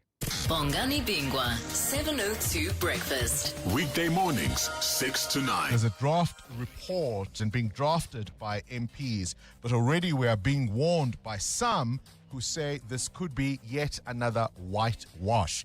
But could MPs have found anyone, least of all the suspended police minister, guilty without a smoking gun? The president, Dr. Maimane, has said that he's going to wait for the outcome of all the various processes that are looking into the allegations that got us here. This is not about making a political point, but in simple sense, someone has to ask the question, what confidence will South Africans enjoy were Minister Mchunu to be reinstated back into his position, will they feel in themselves, having watched what they have, that they are confident enough to give him the full support? And I've always held the view that it shouldn't have been a suspension. Minister Mchunu should have been removed from the office. Bongani Bingwa, 6 to 9 on 702. The Industrial Development Corporation remains committed to transforming Africa's industrial future. If your business is in manufacturing, operating in automotive and transport equipment, chemicals, minerals and industrial mineral products, machinery, equipment and electronics, or textiles and wood products, there could be funding opportunities available. So visit idc.co.za to check your eligibility for funding. Your next transaction could win you a brand new Mazda 2. As proud partners of 702's Walk the Talk, Absa and Mazda are putting Josie in the driver's seat. Download, register and transact on the Absa banking app between 26 June and 20 July 2026 to qualify. The winners will be announced on race day. Absa is an authorized financial services and registered credit provider. Competition terms and conditions and minimum spend apply. You're with John Perlman on 702. Let's walk the talk. 17 minutes past 4. Interesting developments in France over the last couple of days. Members of Parliament in that country have approved an assisted dying law, but with a set of very strict rules and conditions. We won't go into all of those details, but this is a conversation that has reached an advanced stage in many countries in the world, and it's a conversation that is very much getting, I think, louder and perhaps with a greater degree of clarity in our own conference. It was the subject of some interesting debates, for example, at the World Congress of Bioethics held at the Steve Biko Center for Bioethics at Wits University just last week. So let's catch up with where we are on this issue and explore some of the key questions. Joining us for that is Professor Willem Landman, who's co-founder of the organization Dignity SA, which is pursuing this matter in the South African courts. Prof. Landman, welcome, or I should say welcome back, because we chatted about this, I think, in April. Maybe just to get us started, there is a matter that is wending its way through the courts. Dignity SA has approached the courts to do what exactly? And perhaps you can update us on progress. Good afternoon. Good afternoon, John, and thank you for the opportunity. Yes, in April, on the 10th of April, we lodged our papers at the High Court in Pretoria, at the North Gauteng High Court, and we're asking the court for two rulings. The one is that we ask the court to declare the common law ban, the blanket common law ban on assisted dying, medically assisted dying, unlawful, invalid, and unconstitutional. In other words, the clash between the common law and our rights in the Constitution needs to be resolved. And then we're asking the court to request Parliament to pass legislation to legalize the medically assisted dying, as is indicated by the Constitution. So in terms of what happens next, I understand, for example, that your application has now been opposed by the Minister of Health and the Health Professions Council of South Africa. The Minister of Justice and Constitutional Development has not opposed it and say whatever the court decides, they will abide, and the NPA, despite a deadline, has not responded. Do you have a sense of what the Health Minister and the HPCSA's principal concerns and objections are? Be included in their answering affidavits. So at the moment, we're just trying to push this whole process through its various stages. The first stage was that the four respondents had to indicate or give notice of intention to oppose, and they had 10 days to do that. Following that, if they decided to oppose, as did the Minister of Health and the Health Professions Council of South Africa, they have to submit answering affidavits within a certain time frame. Now, the Minister of Health indicated that they would do so by the 31st of July. Yes. The Health Professions Council said they're not willing to to give us a date, which is strange because there are strict time limits, and if you want to exceed those time limits, you have to get permission by from the court. But as regards the contents of their arguments in response to our arguments, we have absolutely no idea what they would argue. Still to come, and we'll look out for that with great interest. Let's go back to the gathering then of the World Congress of Bioethics. The people at Wits University shared with me some very interesting notes from inputs from the Swedish National Council on Medical Ethics. And obviously I've got an extremely limited and high-level view of this. But the one thing that struck me as a thread that I thought was of particular interest for us, and I'd love your views on it, Prof, provided, of course, I've understood what the debate was about, but that in countries that have vastly differing access to medical care, to palliative care, and so on, we need to tread with particular care in this country because this could end up being not necessarily people's freely made choice, but might be a reflection of the society's failure to serve their medical needs. I hope I've framed it reasonably accurately. John, yes, any human practice has embedded risks, and is no different from medical assistance in dying. Yes. The risk would be that people would be coerced into agreeing to have medically assisted dying for various reasons. Maybe palliative care is not up to standard, there's family pressure, or whatever the case may be. So it's for that reason that there are very strict eligibility criteria for who qualifies, and then very strict safeguards to protect against abuses such as these. Now, the fact is that in every jurisdiction in the world, palliative care can be improved. In some countries, it's better than others. Right. There's no reason why this cannot, this should be an alarm signal for us. Mm-hmm. It would only be introduced in facilities where the appropriate palliative care is available, and then one wants to expand from that. So, palliative care is a non-negotiable, but there are certain people who do no longer benefit from palliative care, but given the progression of their diseases. But the system must be introduced, or the practice must be introduced in such a way that one addresses those risks. Yeah, it's interesting in the French case, and again, I'm just reading summaries. I haven't delved into it with any depth. But the report I'm reading from the BBC says the patient would need to freely manifest his or her intention to a doctor, who would then make a decision after consultation within 15 days. I wonder about that model, and maybe that might give us some indication of what Dignity SA believes should be best practice. Because it seems to me if you've got a doctor who is in some way fundamentally opposed to the decision you might want to make, they may make a decision that accords with their values and not necessarily with your situation. John, any medical treatment needs to be, there should be informed consent. You cannot be treated against your will. So that is a baseline that's also enshrined in our national healthcare legislation, national health legislation. There are various, how shall I put it, in all jurisdictions, there are safeguards that protect against abuses. Yes. And in this case, in our case, it will be exactly the same. Now, the interesting thing about France is that they have almost parallel legislation about palliative care and medical assistance in dying, that the two go hand in hand.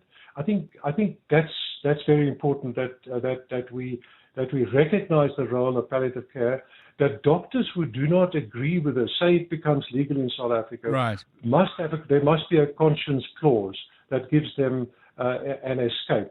But the interesting statistics, the statistics are very interesting, and that is that the majority of South African doctors, actually over 70%, according to SAMA, South African Medical Association investigations or research in 2021, right, 5 years ago, that 70% of doctors recognize the rights of patients to seek assistance with dying, medical assistance with dying. They may not all wish to practice this, maybe from other specialties, but the idea would be that that they refer a patient to a doctor who is willing to do this. But the fact is that a doctor cannot act against the patient's wishes without the patient's informed consent, and that if a patient gives informed consent for medical assistance for dying, that should be verified by two independent doctors. They're all safeguards that need to be in place. Prof, obviously you're looking to get a result in the North Gauteng High Court. The likelihood is it'll move up the court ladder and probably, conceivably could end up at the Constitutional Court. But is this also a way of broadening a debate, sharpening the debate? I know that's slightly a contradiction in terms by broadening. I mean, broadening the number of people involved in the conversation, sharpening the issues and getting greater clarity on, for example, what various terms mean. I mean, even if you weren't successful in the court, would you consider that this would have at least achieved something? Well, John, as the process proceeds to the courts, the media like you report on this, and I think that the level of the public debate not only increases in terms of volume but also in terms of quality. So let's assume it moves through the courts, and the court, ultimately the Constitutional Court, advises Parliament to pass legislation. At that stage, I think the real debate with practical impact will commence, because Parliament will need to rely upon the public's input, the medical community's input. There may be public hearings.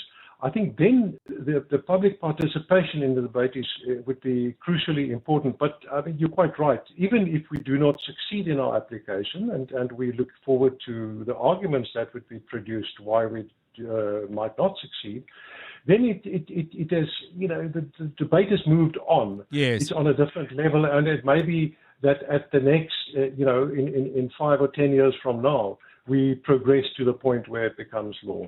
Thanks so much, Professor Willem Landman, co-founder of the organization Indignity SA. That matter's slowly moving its way through the courts, and we'll update you on it. But your thoughts, I mean, should South Africa have legislation around the right to assisted dying? And if we were to have such legislation, what kind of safeguards would you want to see in place in that law? Give us your ideas. There's a long debate ahead. There's a rich body of international experience, and there's some very smart people on both sides weighing in with their arguments. Let's get your view. 072 702 1702, 28 minutes past 4. EWN Business.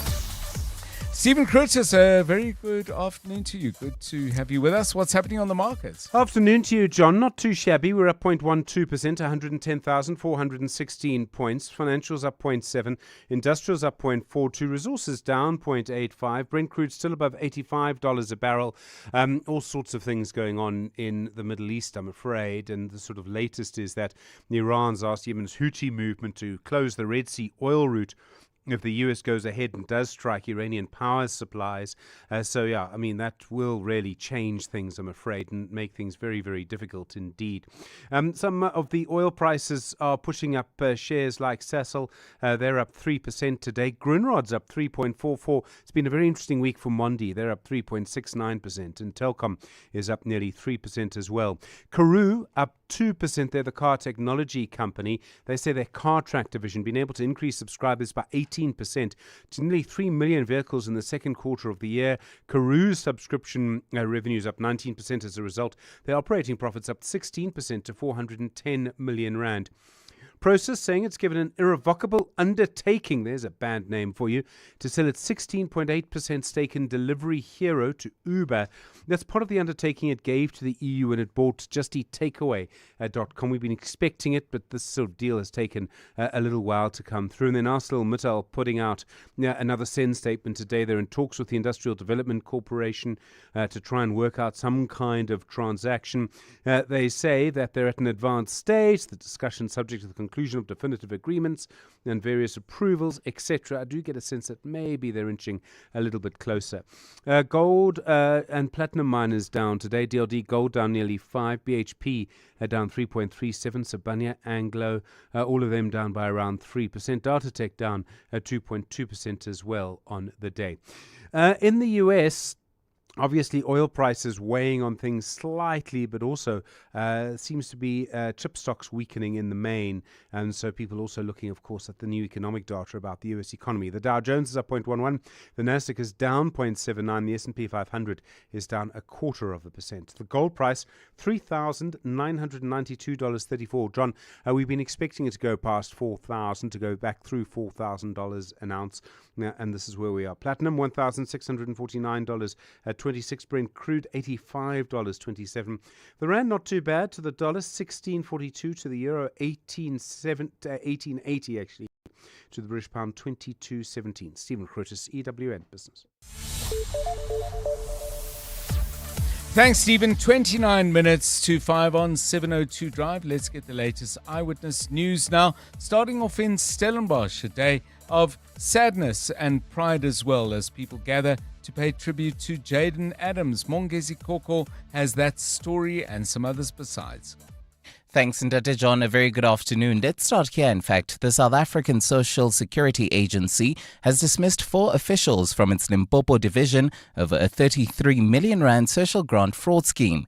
Now, the officials were found guilty of manipulating the social grant system in an attempt to defraud SASSA of money intended for vulnerable South Africans. Although they appealed the internal disciplinary finding, their appeals were unsuccessful due to the seriousness of the misconduct. SASSA spokesperson Tebogo Tsipi says social grant fraud by the agency's own employees will never be tolerated. We can confirm that the appeals committee upheld the dismissal of 4 SASSA officials who were based in Nebo after they were found guilty of defrauding the agency an amount of 33 million in social grants. In the courts, the case against 3 suspects accused in the alleged 14.9 million rand precious stones robbery case has taken a dramatic turn after the state withdrew charges against accused number 2, Etienne van der Walt. The state told the Johannesburg Magistrates Court that it is continuing with the charges against Kershali Stolz and Adrian McKenzie, but not opposing their release on bail. Now, the pair were granted 5,000 rand bail and their matter postponed. The trio had been in custody for over a week after handing themselves over to police. They are accused of robbing Peter Prinsloo of the precious stones at a residence in Killarney back in 2023. Here's Magistrate Annelise Tlapi. 5,000 rand each of you. If you pay it, you'll be released. Want to be back at court number 9, 8:30. Failure to be there, warrant of arrest will be issued. Make sure that you adhere to the conditions that I've already imposed. Thank you. In the Western Cape, Bafana Bafana and Mamelodi Sundowns goalkeeper Ronwen Williams says his former teammate Jaden Adams leaves behind a legacy of resilience and hope for young people to aspire to. The private memorial was held for Adams earlier today at Stellenbosch Town Hall, with another to follow at 5 p.m. Williams joined his Sundowns teammates and coaches to pay tribute to Adams. The 25-year-old was found dead at a residence in Cape Town on Saturday. Carlo Peterson is there. Ronwen Williams says while Jaden Adams will be missed, his life must also be celebrated. Williams says Adams' journey to winning the Confederation of African Football Champions League with Mamelodi Sundowns and playing for Bafana Bafana in the FIFA World Cup started with humble beginnings in Cloetersville, Stellenbosch. If you look at Jaden's journey, coming from humble beginnings where things are tough, especially from our communities, we know how tough it is out there, and for him to make it, for him to play at the biggest stage, at AFCON, at the World Cup and performing, obviously will give hope and inspire a nation. Williams says Adams is an example for young people to never give up on their dreams. Carlo Peterson, Eyewitness News, in Stellenbosch. And in New Zealand, local authorities have withdrawn an earlier tsunami warning following a 5.9 magnitude earthquake on the western coast of the South Island. Through a statement, the National Emergency Management Agency explained that the quake was smaller than its initial estimate. The downgrade comes after it first warned people in affected areas to move immediately to higher ground. It has now advised them to be careful of strong and unusual currents at the shore. A fine Friday in store for Gauteng tomorrow. Temperatures will drop to lows of between 2 and 5 degrees, peaking at highs of between 21 and 24. Mainland Pretoria traffic heavily backed up N1 northbound from the R21 Flying Saucer interchange to the Proefplaas interchange. Sunning Hill roadwork still slowing down traffic approaching the intersection of Rivonia Road and Witkoppen. Midrand heading towards Centurion traffic also a bit sluggish. N1 northbound from the Between interchange to New Road. The top story in EWN, the South African Social Security Agency has dismissed 4 officials from its Limpopo division over a 33 million rand social grant fraud scheme.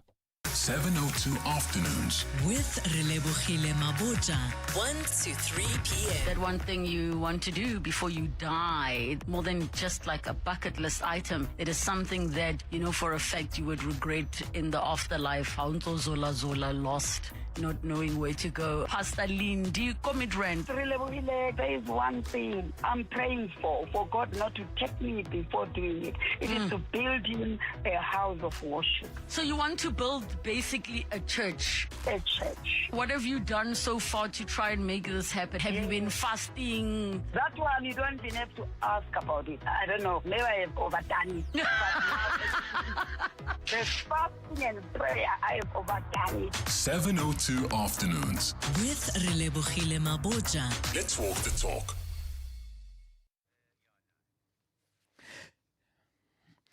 The 702 Jozi My Jozi Walk the Talk is calling on you to walk with the people, for the people, on Sunday 26 July, Babize Bonke. And this year you can choose from 3 different inner city routes. The 5-kilometer Victoria Yards route takes you from Ellis Park through the inspirational Joburg Cricket Club, then on to Victoria Yards and past the Troyville Hotel. You then finish off at Ellis Park. So whether you're taking on the 5K, 8K or 15-kilometer walk, enter now on primemediaplus.com and get ready for the 702 Jozi My Jozi Walk the Talk, hosted by the City of Johannesburg. If you're a fan of the beautiful game, you'll recognize this and this. But what about this? It's your chance to score big time. Win your share of up to 2 million rand with Standard Bank. It's game day every day. To enter, open and use any qualifying Standard Bank account, in-app or in branch. Already a Standard Bank customer? Sign up for Standard Bank Connect online to get a bonus entry. Standard Bank is an authorized FSP and registered credit provider. T's and C's apply. So in just a few days, thousands of us, including you, I hope, will be taking to the streets of Johannesburg for the iconic 702 Jozi My Jozi Walk the Talk. Together, we're all going to take to the streets and rediscover a city that we really do love and celebrate the people who make it special. There is a lot of change taking place in the heart of the CBD, and we're delighted to be partnered by Standard Bank, because they are part of that transformation. And together, we all have a chance to be part of a movement that's helping shape a cleaner, safer, and more vibrant Johannesburg. Now, Standard Bank's doing all sorts of interesting things. First of all, the bedrock of all of this is a shared commitment to community connection and the continued revival of the inner city. There are some specific initiatives, the Field of Dreams sports facility, and some of you will pass that on one of the routes, and investment on a daily, weekly and monthly basis in safety, lighting and public spaces. Through all of this, Standard Bank remains committed and continues to demonstrate that commitment to driving meaningful change in Joburg. So as we walk along the historic streets of, I think, South Africa's greatest city, experience with us the transformation of the CBD and enjoy the company of thousands of other people doing the same thing. Along the route, you'll pass iconic landmarks. I mentioned that Field of Dreams sports facility. I've seen it myself. It is truly fantastic. But there are other things as well, very much part of South Africa's business and cultural life. The Standard Bank Gallery, host of so many brilliant exhibitions, and Standard Bank's Simmons Street campus, which is a real economic anchor in the heart of Joburg. This year's event also supports the homeless community, giving participants an opportunity to make a meaningful difference while prioritizing their own well-being. So to find out more, visit primemediaplus.com. And remember that the 702 Jozi My Jozi Walk the Talk is being done in partnership with Standard Bank. Standard Bank is a licensed FSP and registered credit provider. 702. WhatsApp John on 072 702 1702. Hi, John. So this whole story of assisted suicide, whatever you want to call it, to me it's a very simple thing. It is medically possible to stipulate in a living will or whatever document you want to call it, to state, if the following conditions apply to me, please, I want to be put to death. And I don't understand this whole ethical dilemma that people have about it. I mean, it's a very simple wish that one can express, and it should be honored. We're in a situation where people feel more sorry for the animals than for the human beings. If your animal reaches a certain stage, you take it to the vet, it's put to sleep, and it's fantastic, and everybody is relieved. The animal is relieved of its pain and suffering. But if you're a human being, no boy, there you must suffer and suffer and suffer for sometimes years until you eventually pass away. Why go through all of that? Why do you have to have that? That's my view, and that's it. Evening, John. I see News 24 article has just hit. The March and March squad are now going to start targeting the delivery bikes of all the companies. Woolworths, Checkers, you name it, because they're saying driving a motorbike is not a scarce skill. I cannot believe SADC is meeting in Malawi at the moment. The heads of the entire 54 heads of state of Africa, and yet they cannot bring this issue to that meeting, that we address it like this. Must we shut this country down every Thursday? And those rogue elements that think that, oh, I wake up today, I've got nothing to do, let me form my own march and start dragging business owners out of businesses, threatening them. No, they need to do another strategy. This is going to look like the 2008 xenophobia when they burnt the squatter camp there in the Primrose, Germiston area. Yeah, I mean, the point is well taken that there are so many ways to deal with this, and much of it does have to involve not just initiatives by our government, but it also has to be done, as you say, in partnership with governments on other parts of the African continent, and particularly in our own region, SADC. But the flip side of the question is, or it's not even the flip side, but a related question is, have these meetings of African heads of state and SADC heads of state ever produced any decisive results on any of the burning questions facing our continent? I mean, if you think of the number of times SADC met and roiled over the questions around Zimbabwean elections, I mean, nothing ever came out of that. So your point is valid, but I'm not sure that your optimism is well-founded in what's been done in the past. Let's get other views. 072 702 1702 and 011 883 0702. It's 16 minutes now to 5. EWN Sport. Tola Kelly, a very good afternoon to you. Prime Minister's getting involved in football. What's up? We'll hear in a moment. The EWN World Cup Desk. The latest scores, the biggest stories, and the moments everyone's talking about. Well, John, it's outgoing UK Prime Minister Keir Starmer who's backed the idea of FIFA investigating Argentina's players who displayed a banner touting their country's claim to the Falklands Islands. That follows their World Cup semi-final win over England. After the defending champions' 2-1 success, some players held up the banner which set the Falklands and Argentine as they repeated an action they were sanctioned for back in 2014. That was ahead of their friendly against Slovenia.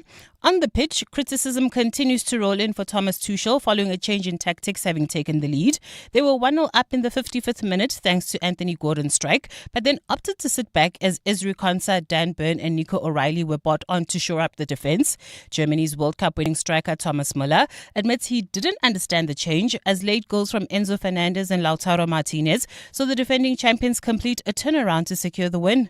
Argentina plays a hell of a game, and I cannot believe and understand how England approaches this game, and especially after they're leading. I cannot understand to invite the whole Argentinian game to hit one cross after the other in perfect crossing positions, but no matter. The 1-0 lead in the semi-final was the closest England had come to reaching a World Cup final since winning the title back in 1966, and Tuchel admits it's painful to get close to it and not make it through. The bigger the occasion, the more pain you feel, of course, but it's important to, first of all, that you gave everything, which we did, to respect the opponent and the achievement of the opponent and the win of the opponent. This is how sports is. And the second, which we also do, and the second one is then to bounce back, like always, show a reaction, learn from it. And Spain's King Felipe and Queen Letizia, along with their daughters, will attend the World Cup final in New Jersey on Sunday. La Roya will face reigning champions Argentina after defeating France 2-0 in Tuesday's semi-final as they moved a step closer to a second world title. Felipe had travelled to Mexico in June to watch Spain defeat Uruguay 1-0 in the group stages. Tola Mganga, Eyewitness News Sport. From kickoff to the final whistle, this is the EWN World Cup Desk. EWN Traffic. This EWN Traffic is brought to you by Outsurance. SMS out to 45142. Do it now. You could save on car insurance. If you don't, ask them for 500 Rand. Karabo Charlie has his eyes on the situation out in Menlyn and everything else you need to know. Yeah, traffic heavily backed up heading towards Linwood. That's in the Menlyn area on the N1 northbound from the R21 Flying Saucer interchange to the Proof Plus interchange. In the Joburg CBD, expect some delays on the M1 southbound from Killarney Bends to the Crown interchange. In Sunninghill, roadworks causing heavy delays. This is approaching the intersection of Rivonia Road and Witkoppen, while in Midrand, travelling towards Centurion, traffic remains sluggish on the N1 northbound from the Between interchange to New Road. There's also slow-moving traffic in Sharon Lee on Malibongo Drive between the N1 and Bel-Airs. Alexandra heading towards Germiston, bumper-to-bumper traffic N3 southbound between Marlborough Drive and Van Buren. And finally in Germiston heading towards Boksburg, Brakpan, slow-moving traffic N17 eastbound between Wits Rifles and Osborne. To report any other traffic issues, kindly WhatsApp us on 072 702 1702. There's more EWN on air, online, and on the EWN app. Clever excuses for being late, number 96. My dog ran out, and I had to chase him for 5 kilometers. Fortunately, with the Outsurance pointsman on the roads, you no longer have to come up with creative excuses for being late. The Outsurance pointsmen have been easing traffic congestion so we all get to where we need to be quickly and safely for the past 20 years. With Outsurance, you really always get something out. In partnership with 702, Outsurance is a licensed insurer in the FSP. You're with John Perlman on 702. Let's walk the talk. 702 Drive. So I have a question for you. Do you have a job where you see people at their worst? Or maybe it's a job you had in the past and no longer do, but the memories are still present and fresh. If so, what have you seen? What kind of job was it? If you could give us your thoughts on that on 072 702 1702. I'm prompted to ask this question because I was reading a piece in the publication The Guardian in which flight attendants speak to the journalists who put this story together, and their description of what they have had to over their careers deal with in terms of passengers, particularly those who are drunk, but not solely drunk passengers at all, is really quite harrowing. So I just thought it would be really interesting to know. I mean, do you have a job where you have to deal with people when they're absolutely at their worst? What have you seen and what kind of job was it? 072 702 1702. Tola Kelly, I mean, in your work life, even if it hasn't necessarily involved radio, what have you come across? For roughly 13 months, I did general news, not just sports, for a now defunct publication. And for me, because we also had to do human interest stories. Right. And those stories were the hardest for me, especially when it involved a sudden death or just any sort of disappearance of a child, and then kind of having to speak to a parent, whether that child had passed on or they were still not sure where the family member was. That was really, really hard, because a story that still sticks with me to this day. I had covered the disappearance and then passing of Katlego Georgia, who was an autistic child in Pretoria. Yes. And her mother agreed for us to do an interview on Mother's Day, and it was her first Mother's Day without her daughter. And she was so defeated from the week that the uncle did the interview. And even when people were coming in to be like, we're so sorry for your loss, she was just like, I can't. Because when she turned on the TV, there were the Mother's Day messages. There were people telling her that it's going to be okay. And she's like, it's literally the first week without her child. She didn't know how to navigate that. And I just knew that I couldn't stay in doing that sort of news long term, because it was just too scarring for me. Yeah, and many people who've done general news will tell similar stories and reach similar conclusions. Karabo Charlie, how about you? I mean, various jobs you've done in your life where you've seen people not anywhere near at their best. Yeah, I once volunteered at a hospital, Sunwood Park Hospital, when I was still a teenager, and it was an eye opener. It was very sad to go into work every day. I remember once I had this good friend of mine, not good friend, I made friends in the wards, because I think I worked at the elderly wards with older people. Right. And I would look after them, play cards with them, entertain them. And I remember one morning I walked in and I was talking to him, but he was not responding. And then I went to the nurses and I asked, why is Mr. X not responding? He's like, he's gone. He's passed. Yes. And then he had just passed. And then when the family came in, John, I just couldn't stand their grief, their mourning. It was just too hard for me. And you were very young. Yeah, and I give it to nurses because they experience this on a daily or regularly. And you see people at their lowest.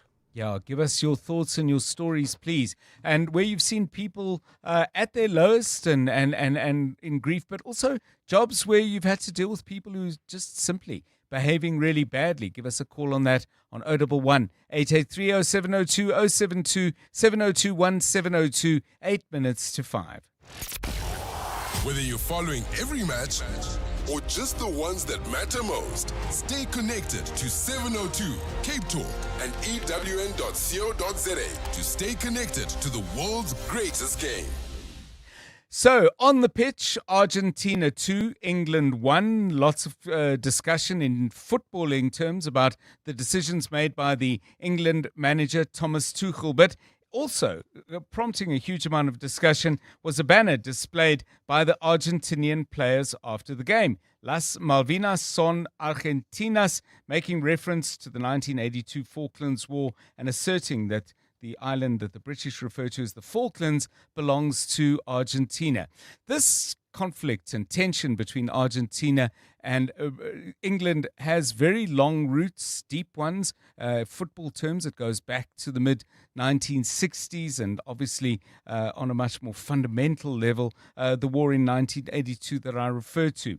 So what is this all about? Let's talk to John Perlman, author and journalist, who joins us now on the line from Barcelona. John, you've lived in Argentina. You've written about this issue. Can I assume you weren't surprised at this manifesting in Atlanta the way it did last night? No, not even slightly, John, no. You might recall that before the game, the Argentine manager, Lionel Scaloni, was asked to what degree the whole Malvinas, Falklands question would condition the state of mind of the players. And he replied, no.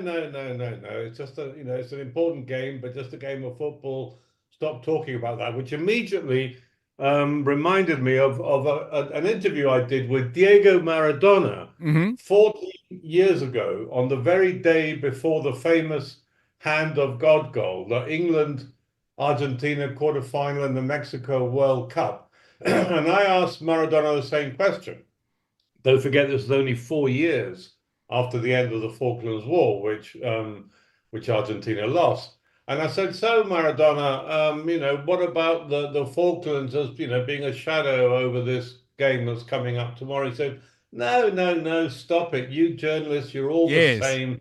always trying to sort of generate, tensions where they don't exist. Well, obviously, after the game was over, it was absolutely made abundantly clear that the Malvinas, the Falklands, were front and center in the minds of the Argentine players and the Argentine fans. And sure enough, after the game, when was it? Last night, the players go out and celebrate onto the pitch with a banner that reads "Las Malvinas son Argentinas," which, by the way, you pronounced beautifully, John. Let me thank salute you. on that. So John, I mean, I've heard this described by a few people as very much an asymmetrical conflict, because sometimes when countries clash, even when communities clash, there is equal animosity on both sides. But a view expressed that, the English, the British have largely forgotten about this. But for the Argentinians, it continues to burn. I read, for example, somewhere that there's an outline map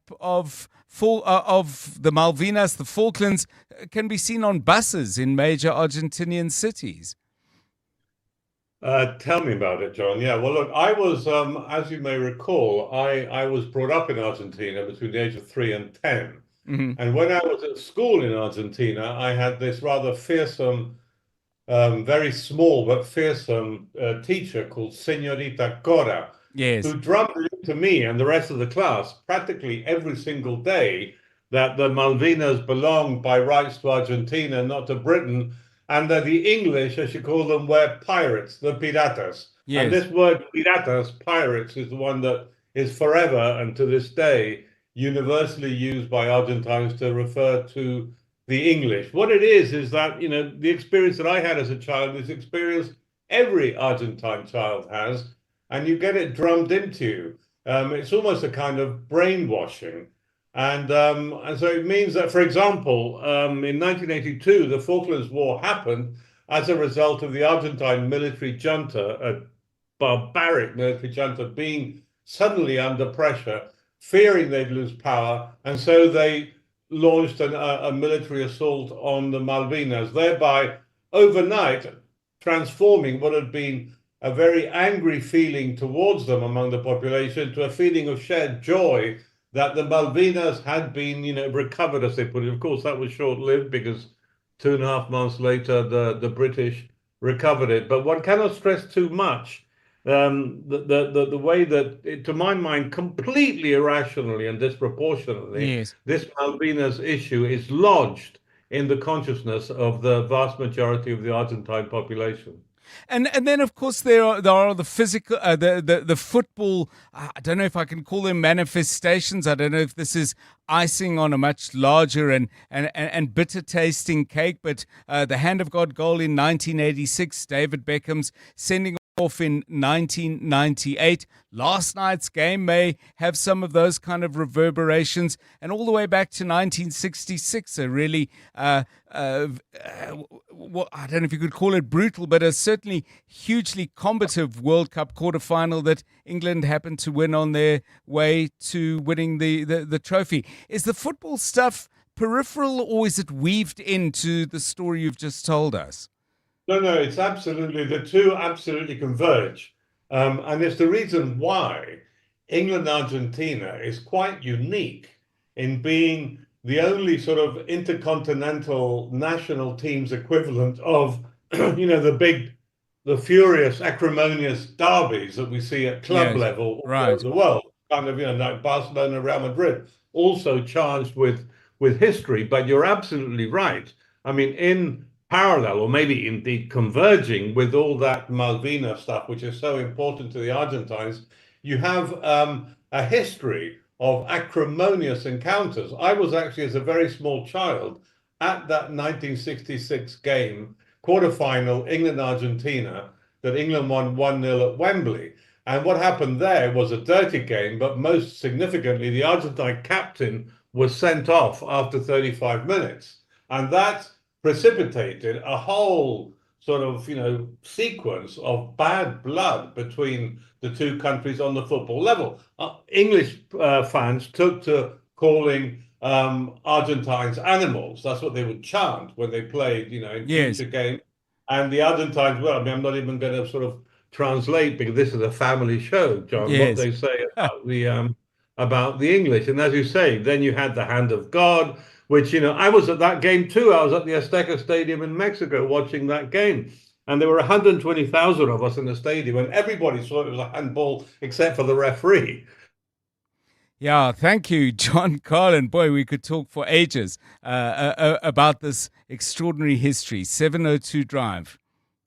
Aubrey Masango. Weekday evenings, 8 to midnight. There's the story of Karim Suleiman. He sent in some documents to say, I'm sick, not feeling well. They've now discovered that, no, he was out in Cape Town gallivanting there with an entourage of people, of fans. They've got pictures. He forgot that the world is bigger than just your own imagination. Now they're going to subpoena the hospital. Everybody's going to get subpoenaed by the Madlanga Commission. Nice. You say, Vavas, JJ. You said you were sick. Aubrey Masango. 8 to midnight on 702. 702. As a business owner, you need a business insurance that delivers when it's time to claim. The Ombudsman, an independent body that rules on complaints, confirmed in their 2025 annual report that OUTsurance had the lowest overturned ratio of complaints received. That's service you can trust. Switch today and you could get a massive 20% discount on your business insurance premium. Get a quote now. Visit outsurance.co.za or call 08600 60,000. Licensed insurer and FSP, TCs and information online. Oh, Shane, do you have a sore throat? The Andalex range of lozenges offers two options. At the first signs of an irritated, scratchy throat, use Andalex lozenges for dual action, soothing relief. But for a painful, inflamed throat, use Andalex C lozenges for triple action, pain relief. Andalex, SA's #1 choice for a sore mouth and throat. Andalex lozenges are available at all leading pharmacies and supermarkets. Just Andalex it. Andalex, a proud sponsor of The Masked Singer Season 3. Famous for available staff. Famous for knowledgeable staff. Famous for always helping you with a smile. Now with 10 stores across Gauteng and a new branch in the East Rand in September, our expert staff are here to help you with all your hardware needs. Paint, power tools, gardening, pet care and plumbing. Big on stock, strong on service, built on values. Chamberlain, famous for hardware since 1903. This is EWN.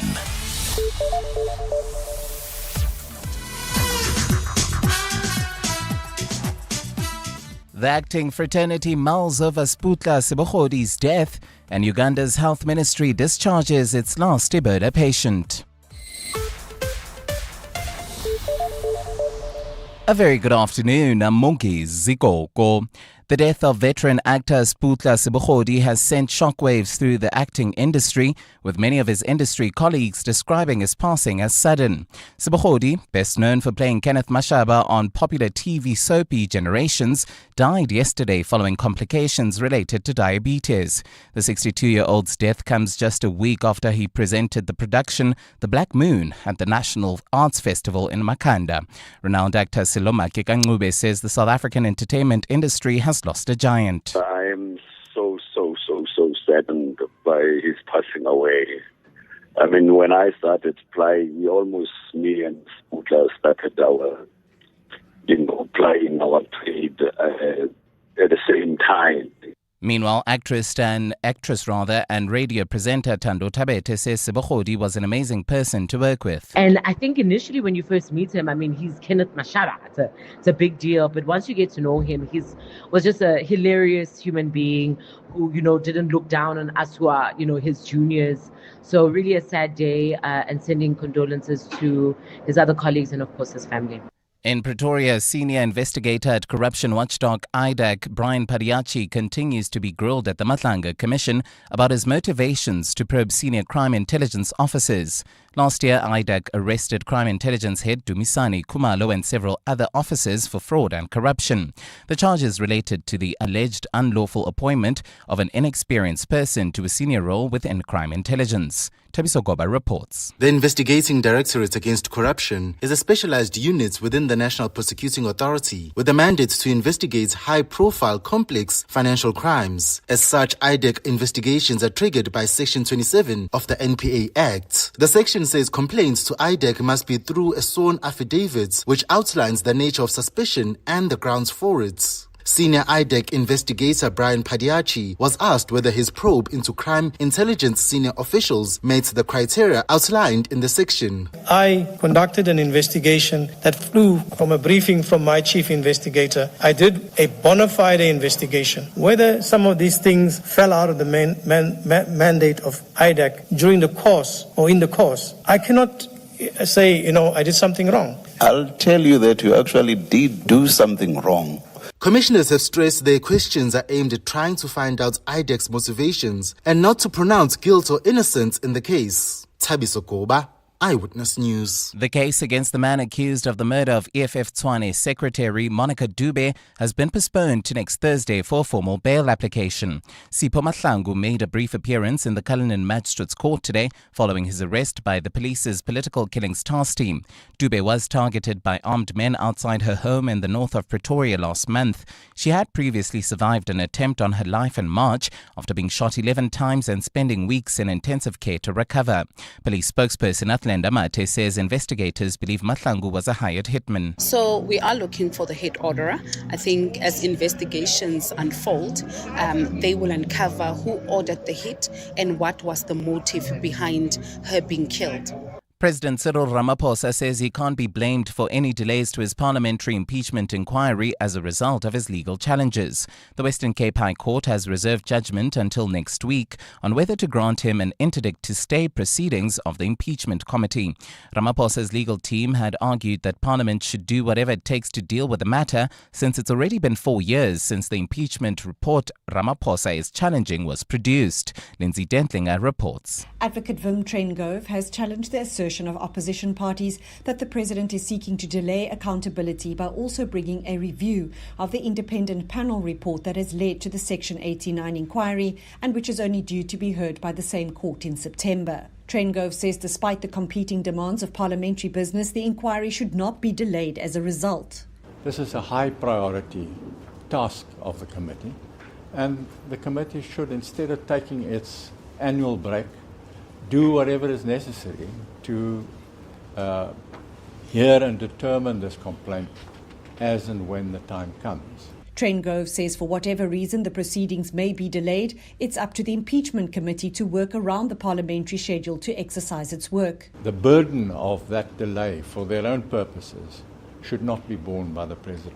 A ruling is expected by the end of next week. Lindsay Dentlinger, Eyewitness News. And in Uganda, the health ministry has discharged its last Ebola patient today.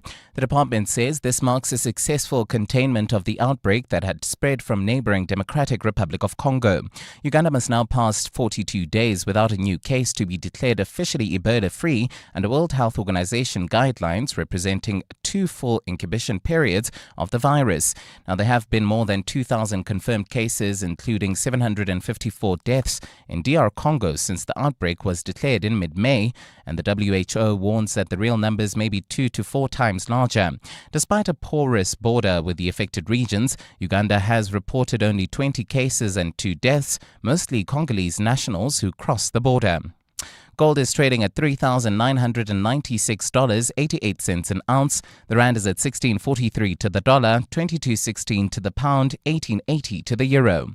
Brent crude oil is at $85.51 a barrel. Benoni Boksburg traffic pressure on Atlas Road approaching the N12 in the Joburg CBD heading towards Boysens. Also expect some delays M1 southbound from the Killarney Bend to the Crown interchange, and in Sunninghill we still have those roadworks causing heavy delays. This is approaching the intersection of Rivonia Road and Witkoppen. In your sport, Harry Kane not sure if he'll play at another World Cup. Wales look ahead to monumental task against swaggering Springboks. And Carlos Alcaraz expected to make his tennis return at the Cincinnati Open. A fine Friday in store for Gauteng tomorrow. Johannesburg drops to an overnight low of 5 degrees, peaking at a high of 21. Pretoria is also at 5, reaching a high of 24. Vereniging and Epi2 at a high of 21. The top story in EWN this hour, the death of veteran actor Sputla Sebogodi has sent shockwaves through the acting industry, with many of his colleagues describing his passing as sudden. EWN, in touch, in tune, and independent. For the latest, visit ewn.co.za or download the EWN app. On Sunday, 26 July, 7:02 Jozi My Jozi Walk the Talk unites us all in the iconic Joburg CBD. 7:02 Walk the Talk. Abize bonke. Enter now on primemediaplus.com. 7:02. Drive home with John Perlman. John Perlman, 3 to 6 p.m. On 92.7 and 106 FM. Let's walk the talk. 7:02 Drive, it's 10 minutes past 5, and it's great to have you with us for the last part of the show. Coming up, real tragedy on the night of the Springboks match against Scotland in the city of Tshwane. One of the spectators making their way home from the game at Loftus-Versfeld, falling into a large hole that had been left unsecured, unguarded, and this has led to the person's death. It's a real tragedy on a night where you would have thought they were in the highest of spirits, having watched the Springboks win another game. What are the legal liabilities and who is liable? Because we have, I think it's fair to say, open holes all over the city of Johannesburg, and clearly it's a problem in Tshwane as well. If you live in other cities where this is a problem, please do just add into the factual and practical picture about that. But we'll talk about what the law says in this regard when we are joined by Minenhle Khumalo, who is an admitted attorney of the High Court and expert in this particular area. Ms. Khumalo joining us in about 4 or 5 minutes' time, right here on 7:02 Drive. We'll have some music for you later in the show. Stephen Critis updating you on what's been happening on the markets, and many of you have been sending us your thoughts on a whole range of issues, including some of the questions we've been asking you. For instance, have you worked or do you work in a job where you see people at their absolute worst? Let's take a listen to your voice notes. 7:02. WhatsApp John on 072 702 1702. Hi, John. I work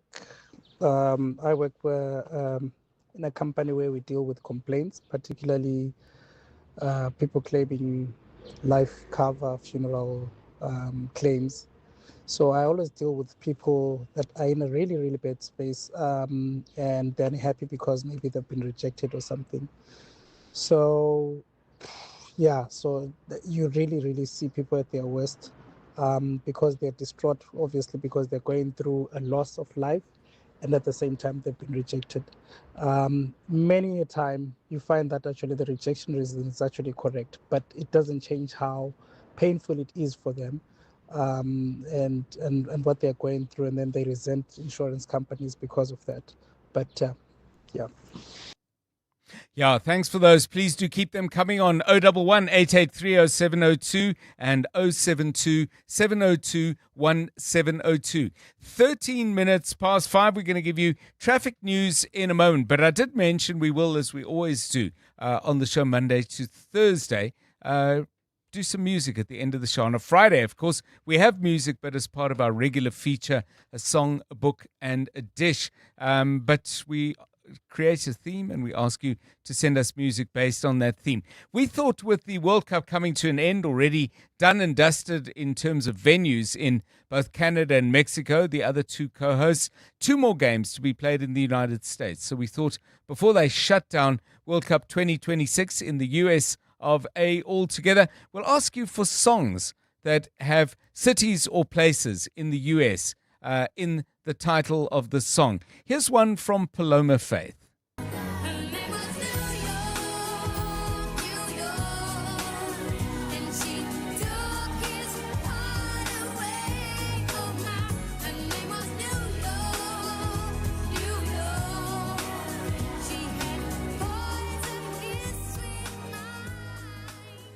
New York, New York. What's your song that you want to share with us? 072 702 1702. It's 14 minutes past 5. It's traffic time.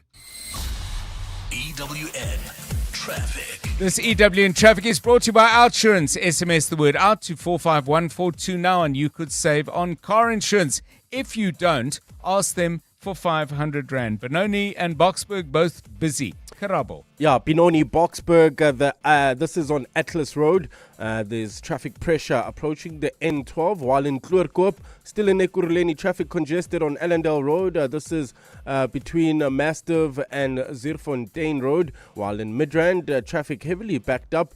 This is on the N1 in both directions between the Patlu Interchange and Samrand. Driving through the Joburg CBD heading towards Poisons. Also expect some delays. M1 southbound from Killarney Bains to the Crown Interchange, while in Sunning Hill, roadworks still causing heavy delays this afternoon. This is approaching the intersection of Rivonia Road and Witkoppen. Sharon Lee, expect some delays on Malibongo Drive between the N1 and Belaise, while in Menlyn, Pretoria, traffic heavily backed up. N1 northbound, this is from the R21 Flying Saucer interchange all the way to the Proof Plus interchange. If you come across any other traffic issues, kindly WhatsApp us on 072-702-1702. There's more EWN on air, online, and on the EWN app. Here's the thing about insurance. You only find out how good it is when it's time to claim. With Outsurance, you've got that peace of mind. The Ombudsman, an independent body that rules on complaints, confirmed in their 2025 annual report that Outsurance had the lowest overturned ratio of complaints. Isn't it time you switch to the insurer where you always get something out? Call 08 600 60,000 or visit outsurance.co.za today. Licensed insurer and FSP. TCs and information online. 702 Afternoons. With Relebohile Maboja.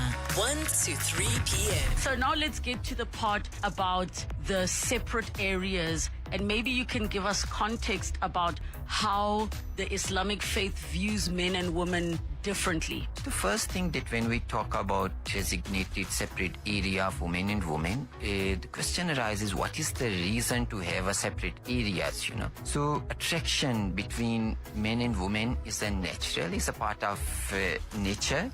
So to minimize that distraction in salah, in prayer, and to focus more in worship, and then must not be any distraction. Mufti Muhammad Usman Soleheri. 702 Afternoons. With Relebohile Maboja. Let's walk the talk. Johannesburg is calling. On Sunday, 26 July, join thousands of Joburgers for the 702 Jozi My Jozi Walk the Talk, proudly partnered by Standard Bank. Walk the historic streets of the CBD, starting and finishing at Ellis Park, and celebrate a city on the rise, growing, evolving, and full of possibility. It's more than a walk. It's Jozi coming together. Register now for the 702 Jozi My Jozi Walk the Talk. Standard Bank is an authorized financial services and registered credit provider. Light the fire this weekend with Checkers. We have everything you need to keep the braai and the geus going strong. Get deals like pork bulk value pack or braai chops for only $59.99 per kilo. Farmstead pork vors for just $89.99 per kilo. And traditional Texas-style burger patties for only $109.99 per kilo. Valid until 19 July, only at Checkers. Yo, nothing humbles you like a cold shower. Happens fast, eh? 1 minute you're living your best life. Next minute you're questioning everything. Fair. Here's a quick tip. If your geezer's acting up, don't wait for disaster. Small fixes now save big problems later. And remember, if you buy cheap, you will shower in the lounge. We've got loads more tips where that came from.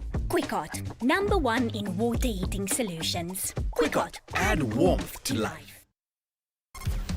You're with John Perlman on 702. Let's walk the talk. 702 Drive at 19 minutes past 5. Let's reflect on a real tragedy after the Springboks and Scotland played at Loftus Versfeld Stadium on Saturday. The kickoff of the game was at 20-6, so as people walked out, they would have been walking out into the night, well underway, a dark evening.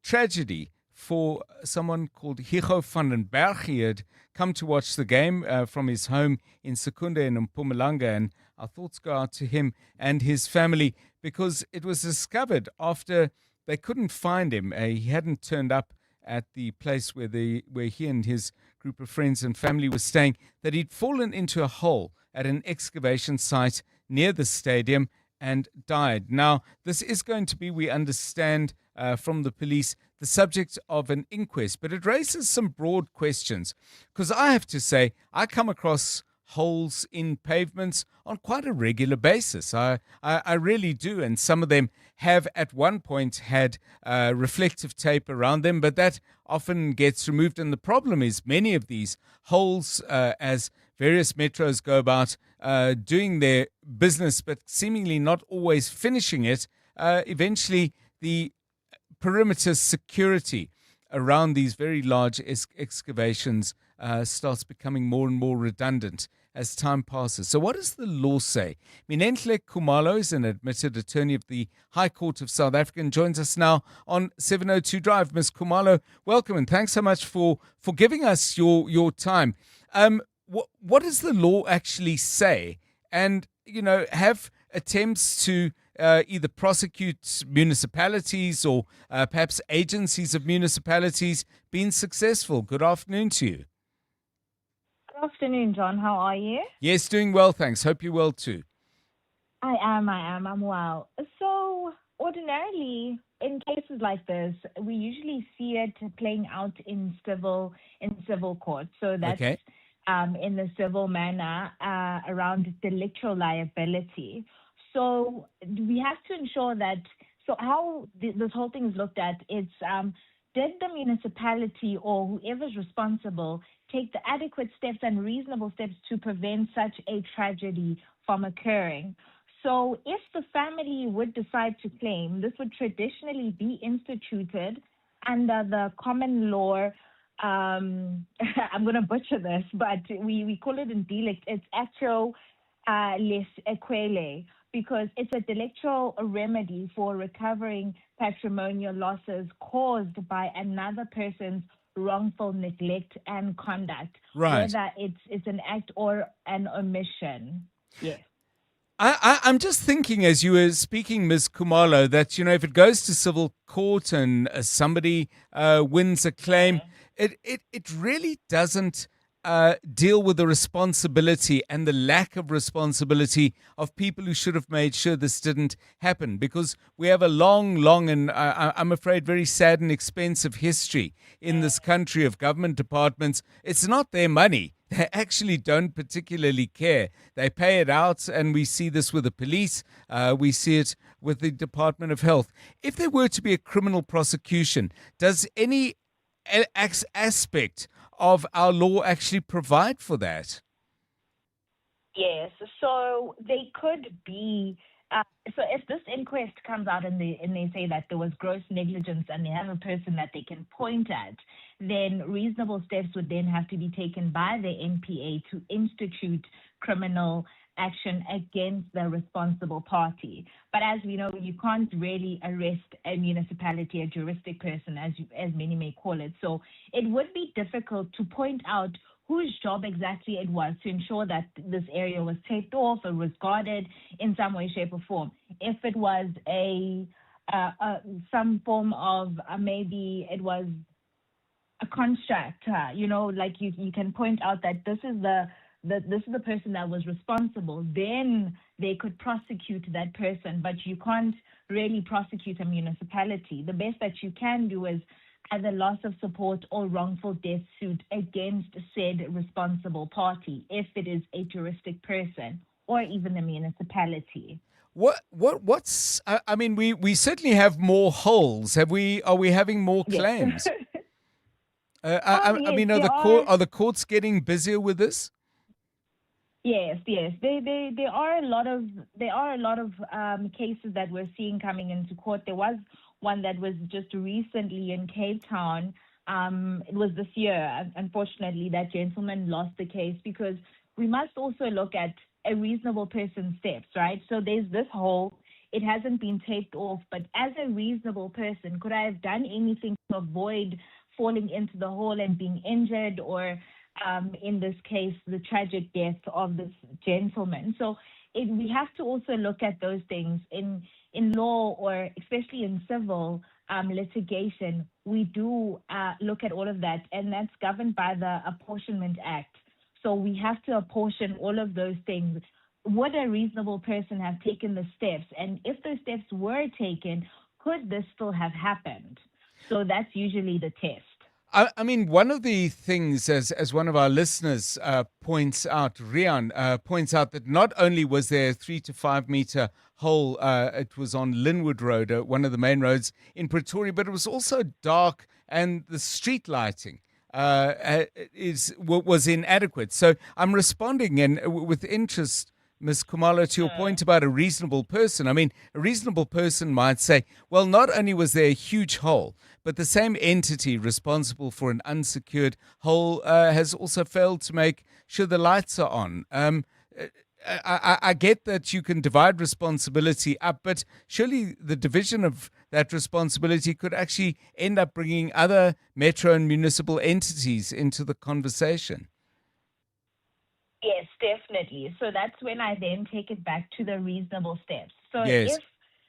if it is proven that the steps that were supposed to be taken, reasonable steps like lighting, making sure that this area is taped off, and I mean, tape can fly away. Usually the cones do a better job of ensuring that people or even cars don't go past said holes. So that's where we start. So that's the first leg of the test, right? To prove that no, there were no reasonable steps. And if the evidence then leads to same, then again, in most cases, we see these matters ending up in civil court rather than criminal court, because it's very difficult to point at a person, because it's an entity. Municipalities work as an entity. Metros work as an entity. This one's responsible for this. Yes. And this one's going to point at this one. So it's now a cat and mouse game. We're all running after each other and we're all pointing fingers. So that's why we ordinarily see these in civil courts, through claims of loss of support, Yes. if the person was supporting, and a wrongful death suit.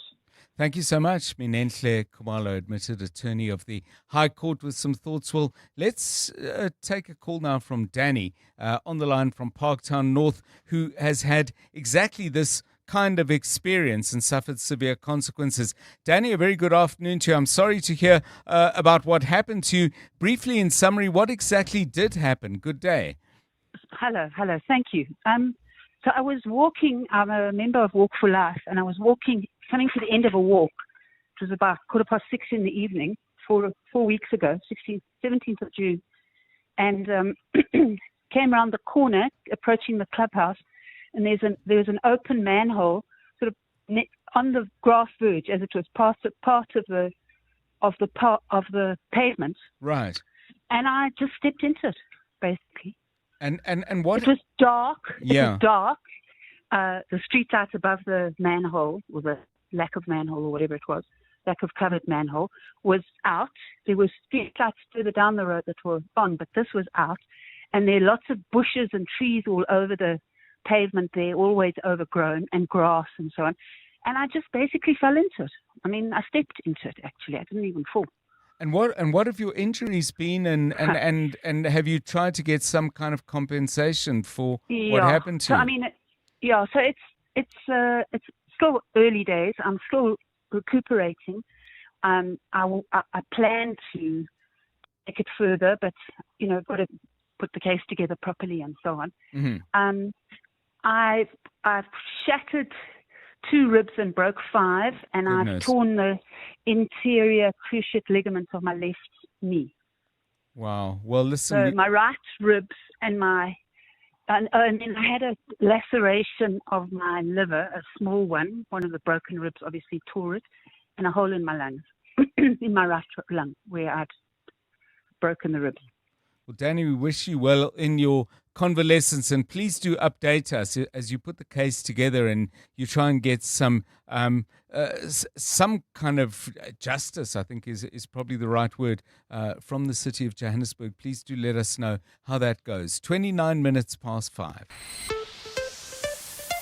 EWN Business. Stephen Curtis, a very good afternoon. Afternoon, John. My daughter was about 5. We were at a park, very near us, and she was walking right in front of me, and suddenly it looked like she disappeared. And I can't tell you how. I think it was literally just a parental instinct. I managed to just get my hands under her shoulders. The hole that she would have fallen into, which was a sort of manhole where the cover had been removed, which, I could have gone down the ladder. There was a little ladder inside, but it was about twice my height. Sure. So you can imagine if she'd fallen, that would probably at the very least have been both legs. It was the most scary thing I think I've ever seen. And, I go and check on that regularly because I live near there. Sometimes the cover is fine. Sometimes it's not. I try and call Joburg Parks. I mean, it's just the scariest thing that you can imagine when something like this happens. I'm glad your hands were quick and your daughter was safe. Yeah. But as you say, it could have gone easily the other way. Yes, no, very scary just thinking about it, actually. The JSE All Share up 0.04%, 110,337 points. Financials up 0.84%. Industrials up 0.16%. Resources down a full percent. Gold going through $4,000 an ounce again. A big, strong day for Karoo. They're up nearly 9% on the day. They've basically seen that their car track division increasing subscribers by 18%. John, this business has been doing extraordinarily well. They've got nearly 3 million vehicles under subscription now. The operating profit for Karoo, 410 million rand just in the quarter. Their subscription revenue up by 16%, their operating profit up 16%. Really very, very strong results. We see Mondi up 4.22, Sasol up 3.35, Telkom up nearly 3, and Grunwald up nearly 3 as well. MTN also doing quite strongly, and a strong day for Nedbank. They're up 1.78%. DRD Gold down nearly 5%. Some of the other gold miners too. Sibanye down 3.5%, Anglo down 2.5%. Northern Implats down down by over 2% on the day, and Pick n Pay and Truworths also down by around 2%. Confirmation African Bank going to cut around 1,200 jobs. John, that's nearly a quarter of their workers. I mean, this is a big thing. They started a retrenchment process. They bought obviously 3 separate banks in the last little while. They made an operating loss of around 600 million rand in their last half-year results. We'll talk more about this on the Money Show this evening. And Process giving that irrevocable undertaking to sell its 16.8% stake in Delivery Hero to Uber. That's part of the long-running deal and the commitment it gave to the EU when it bought JustEatTakeaway.com. In the US, so things opening lower as chip stocks weighing a little bit on the index. The Dow Jones is up 0.3, the Nasdaq is down 0.78, the S&P 500 is down 0.15. The gold price $3,994.08 an ounce, platinum $1,641.40, Brent crude $85.06. The rand to the dollar is 16.41 to the euro, 18.78 to the British pound, 22.13. So on the Money Show tonight, more of course on African Bank, more on the SARS travel registration app, which doesn't seem to be sort of touching all the bases. SARS normally the one government agency you think is going to get that sort of stuff right. Still one or two questions about it. We'll look at that on the Money Show this evening. A new report talking about how much electricity is generated by rooftop solar. You see it literally on your way home. You'll see it, John. But how much of it can't be stored and how it could be harnessed. So we'll look at that. We'll speak to the CEO at Eskom Green. That's their new subsidiary. An investment school we'll be talking about. It's not just the choices that you make. It's the size of your bet. Sorry, the size of your investment is what I meant. We'll be talking about that on the Money Show. Stephen Curtis, EWN Business. Thanks, Stephen. The Money Show between 6 and 8. It's 27 minutes to 6 o'clock. Let's get the very latest eyewitness news now with Mongezi Koko. Thank you, Ndata John. A very good afternoon. Marble Tower's urgent court application has been removed from the court roll after the building's owners and the City of Johannesburg reached an agreement. The parties will now spend the next 72 hours conducting a joint inspection to assess illegal structures on the property. The agreement follows an urgent legal bid by the owners of Marble Towers, the Goldenrod Group, after the court temporarily halted the city's planned demolition of structures at the CBD building. Alfa Ramashana reports. The court court had earlier ordered the Metro and Mayor Tata Morero refrain from demolishing structures, restricting access to the site, or deploying law enforcement until the matter could be heard.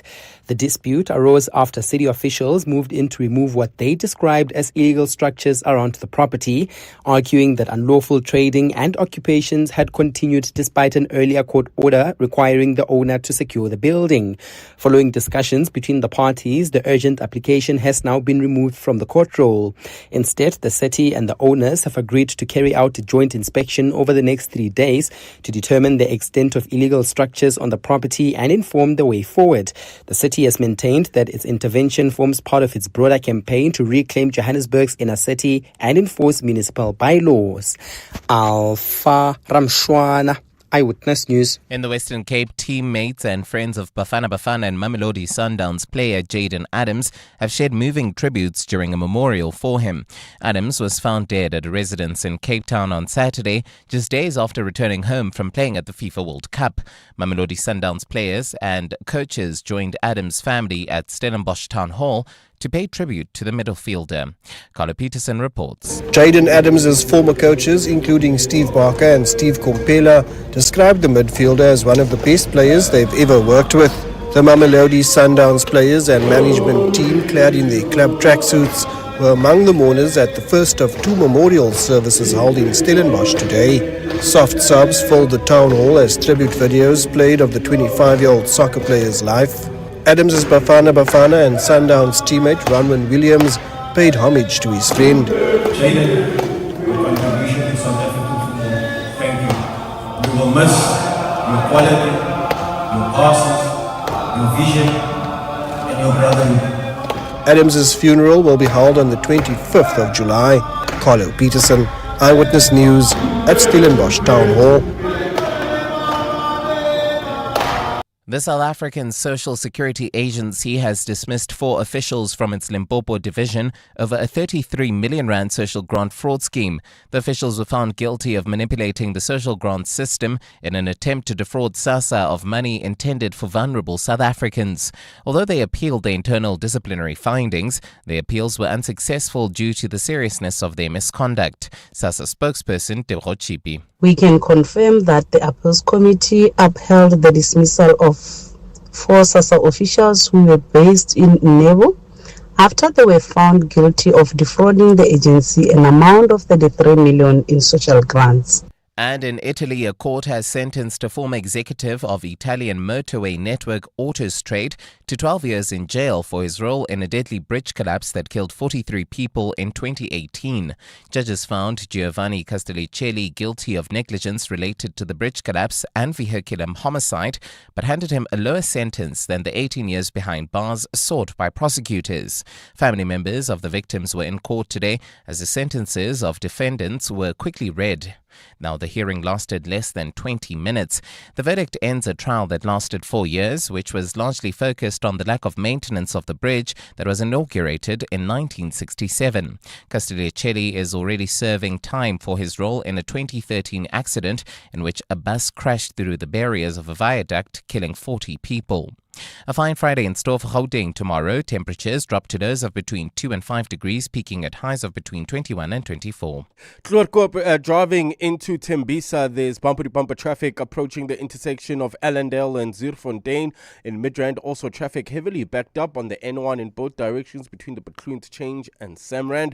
In Benoni, Boksburg, traffic pressure on Atlas Road approaching the N12. The top story in EWN, Marble Tower's urgent court application has been removed from the court roll after the building's owners and the city of Johannesburg reached an agreement.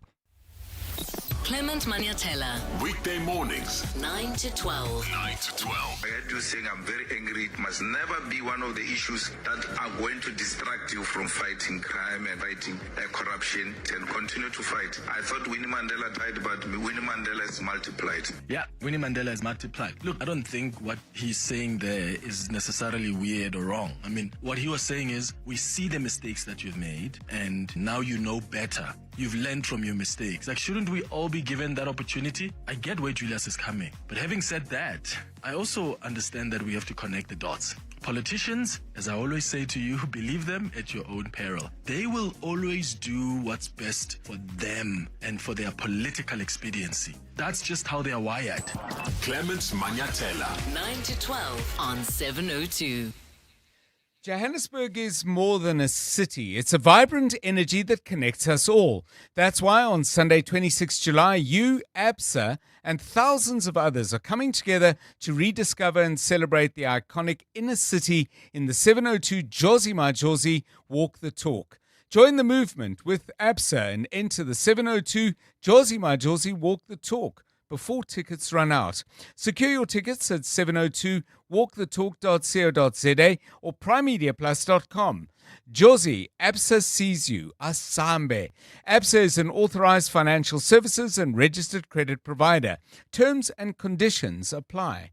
The countdown to Food Forward SA's Mandela Day Packing Event 2026 has begun. Join us Friday, 17 July, and spend your 67 minutes making a real difference. Together, we'll pack and sort groceries that will feed thousands of people facing food insecurity across South Africa. Be part of the action. Tickets are on sale now at webtickets.co.za. Food Forward SA, securing quality food, nourishing lives, in association with 702. Right, gang, are we all in? Liam? Here. Ethan? Here. Andrew? Here. Luca? Yeah. Amelia? Yeah. Violet? Yeah, Mom. Introducing the Chungun CS75 Pro, a powerful turbocharged engine, modern safety features, and room with 7 seats for everyone. Hey, that's not everyone. You forgot Choppy, Mom. Oh, Choppy. The all-new CS75 Pro. Chang'an, driven to evolve. 702. WhatsApp John on 072 702 1702. Hi, John. I'm Lolly from Pretoria. I think this is a much bigger problem. I drive that particular route twice a day, in the mornings and in the afternoons. And you've got to understand that this particular road has been out of action for more than 6 months. There's also university students on their way to class. There are learners going to boys' high, girls' high, office boys and office girls. Then you also have the PRASA pedestrians or travelers walking that particular route. And then as a motorist, you've also got to, apart from dodging the building, you've got to dodge potholes and pedestrians. It is actually out of control. Good evening, John. Your chat with the very sad situation with the Springbok supporter fell in the hole after leaving Loftus Versfeld. In fact, it was an issue raised by Cilliers Brink, the ex-Tshwane mayor, several weeks ago, very vociferously on social media, that those roadworks, it's along Linwood Road near the university in Loftus, that those roadworks had been started months and months and months, probably almost a year ago, and they've just been left with no sort of safety barriers, etc., etc. And they actually warned that there was going to be an issue in the not too distant future, and that's exactly what happened. So I think whoever's in charge of civil construction in the Tshwane municipality, they should definitely be prosecuted, yes. But just again, you can look on social media. Cilliers Brink warned of tragedy, impending tragedy, and it actually happened. Thank you. Yeah, and Joel says this, just talking more broadly and not about this specific incident, but says, my company deals with the different city councils, which dealings are a nightmare as they almost never resolve blatant problems. I believe heads of department should be sued in their personal capacity as they're failing in the duties stipulated in their employment contracts. Without proper consequences, there will never be positive outcomes. 702 Drive. It's coming up for 17 minutes to 6. You're with John Perlman on 702. Well, for the last time this week, we've been asking you for your Ellis Park memories. Fabulous stuff sent by so many of you. We had to pick one person, though, for the prize that we're giving out this week. 2 VIP tickets to join us at the 702 Josie My Josie Walk the Talk. Let's take a listen to this. Hi, John. This is Khalima here. So, in my early days as a student at the University of Johannesburg in Dorfontein, we used to work for a particular service provider who had a contract to clean the stadium. So we'd rotate, as students, and we always used to look forward to that because, when you clean the stadium, you get through to some loose change on the seats. And, when you have enough, it gets to serious money, like 100 rands or 200 rands at the time, which was quite a lot. And still is, you don't have to eat noodles, you're eating proper food. You can cook rice, you can buy proper meat and so forth. So the stadium also definitely it was an economic booster to one's life by cleaning there. And all about that, I think when they had concert also, if you're on cleaning duty, you'd actually work there. So and you get to see whoever is performing, but most is was political rallies or church events that I remember. But yeah, so over and above that, as students, we walk past through the stadium. It always serves as a memory to one's life. Yeah, so Khalema, with that story about a connection to Ellis Park and wonderful memories, and joins us now on 702 Drive. Khalema, on the line to us from Randburg. What were you studying at the time? Good afternoon to you. Hi, Dr. John. Thank you so much, and good afternoon to the listeners. I was studying humanities. Okay. At the time, yes, yeah. Yeah, it's a wonderful memory, and by all accounts, you were able to catch some music, see some politicians, and earn yourself some cash. Have you been back to Ellis Park since for sport or concerts? No, I haven't actually, but driven past, yes.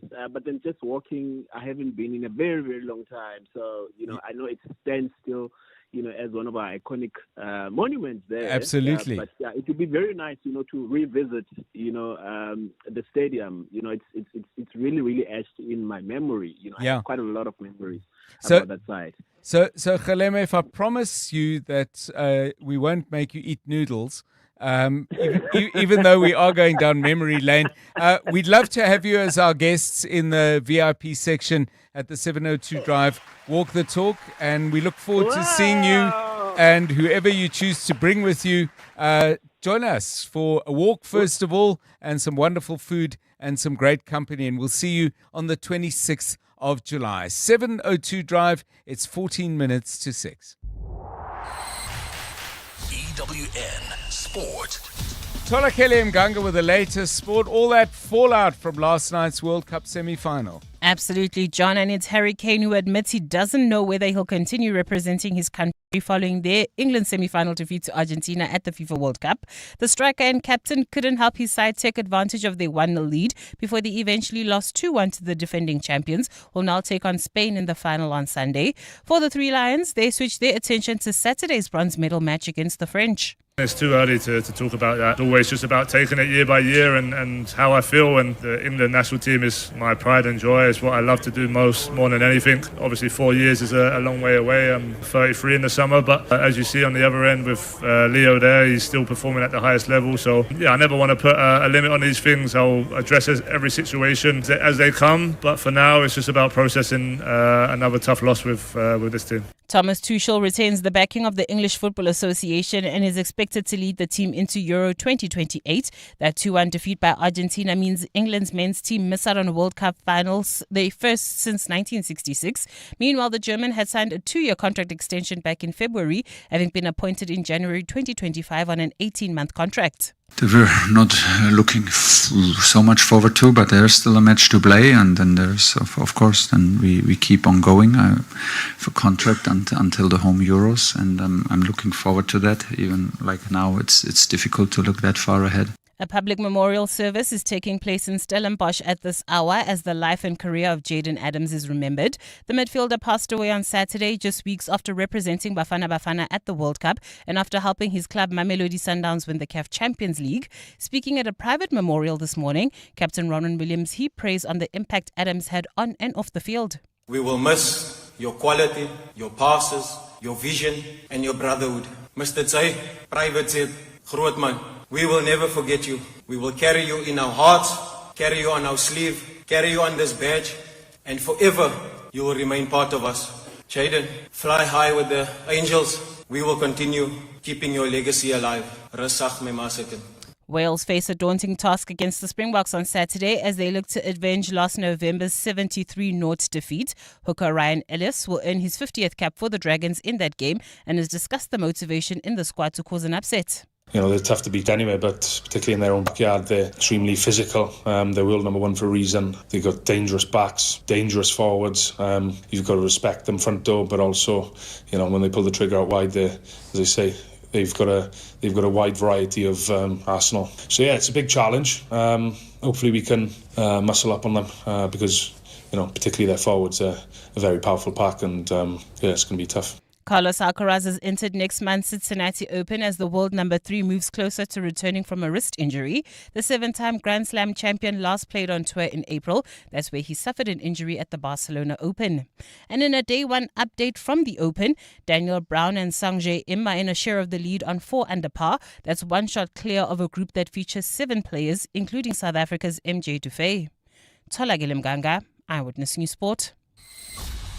EWN Traffic. Traffic time now. Problems in Kluerkop. Here's Karabo. Yeah, that's leaving Kempton Park heading into Tembisa, John. There's bumper-to-bumper traffic. Kluerkop approaching the intersection of Allendale and Zierfontein Road.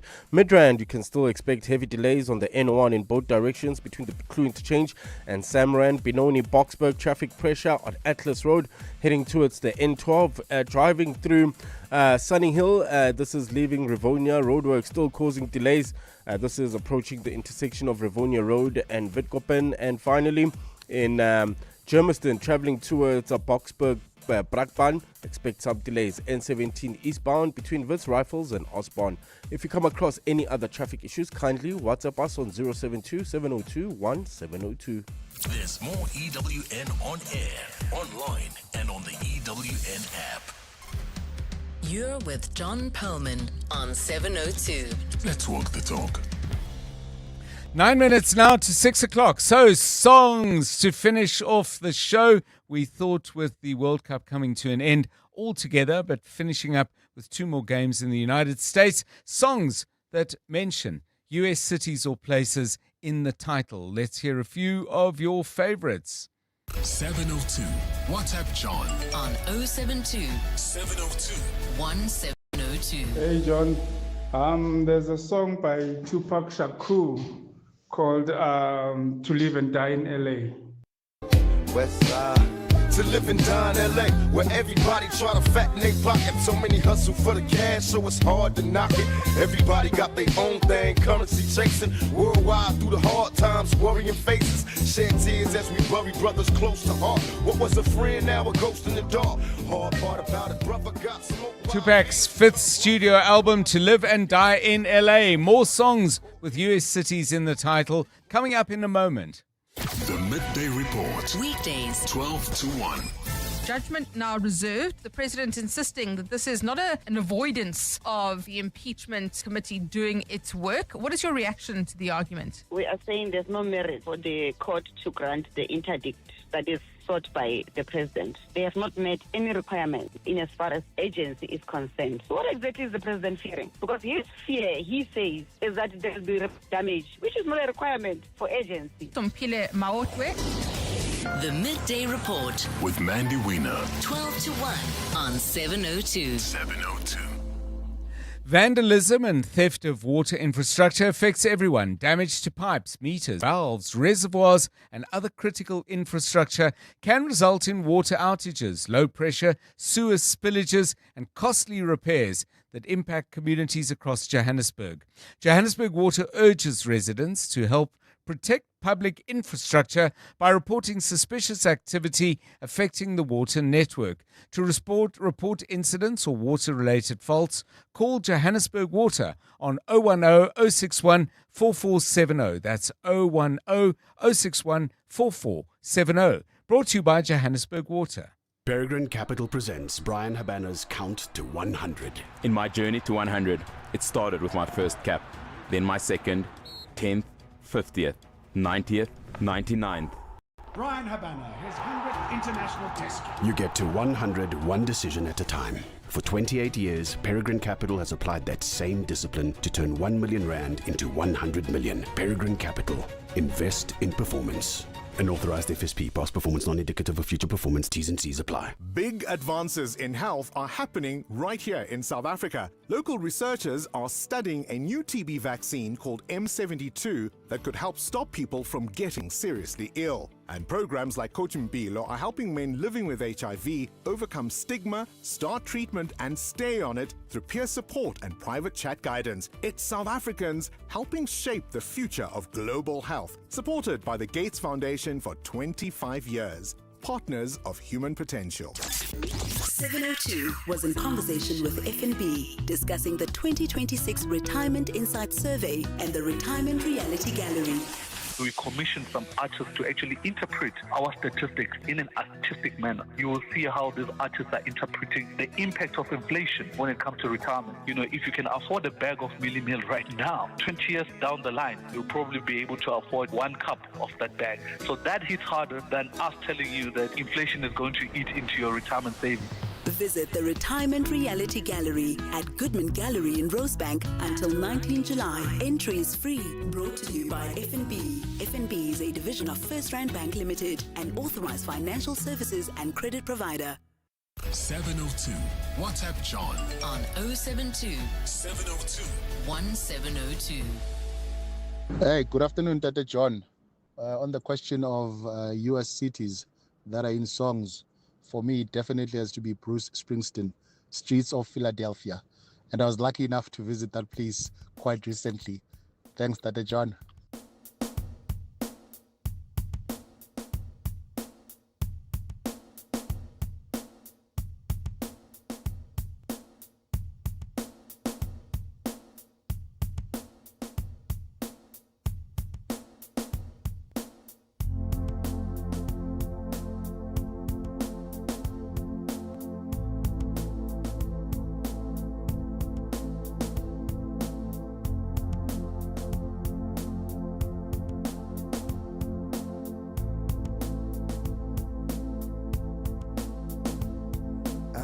Bruised and battered, I couldn't tell what I felt. I was unrecognizable to myself. I saw my reflection in a window and didn't know my own face. Oh brother, are you gonna leave me wasting away on the streets of Philadelphia? Bruce Springsteen's Streets of Philadelphia, the soundtrack for the movie Philadelphia, won an Oscar, I think, for Tom Hanks, and the song won an Academy Award as well. Here's another one from Tsietsi, Midnight Train to Georgia, Gladys Knight, classic.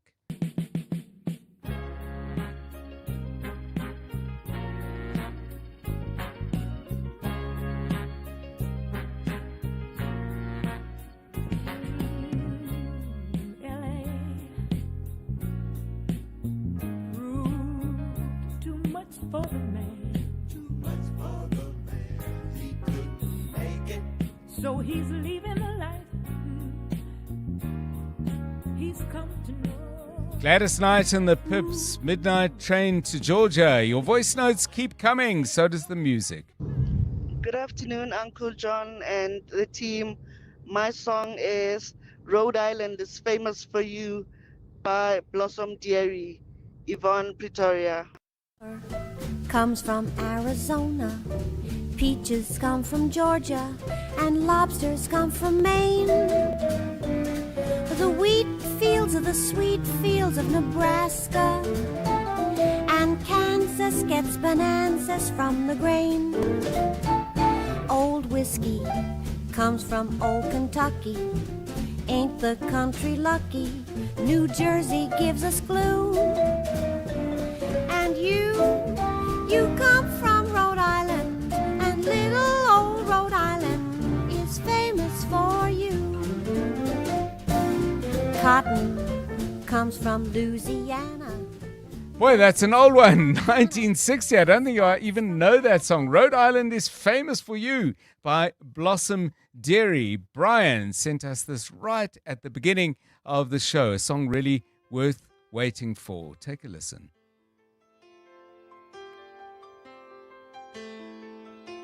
Put on my blue suede shoes and I boarded the plane. Touchdown in the land of the Delta Blues, in the middle of the pouring rain. W.C. Handy, won't you look down over me? Yeah, I got a first class ticket, but I'm as blue as a boy can be. Then I'm walking in Memphis, just walking with my feet 10 feet off a beam. Walking in Memphis, but do I really feel the way I feel? Yeah, wonderful stuff by Mark Cohn. Walking in Memphis, bringing to an end today's 702 Drive with me, John Perlman, and the team. Have a great Thursday night. Money Show is next. Good night. Walk right through. Now security, they did not see him. They just hovered around his tomb. But there's a pretty little thing waiting for the king down in the jungle room. When I was walking in Memphis, I was walking with my feet 10 feet off a beam. Walking in Memphis.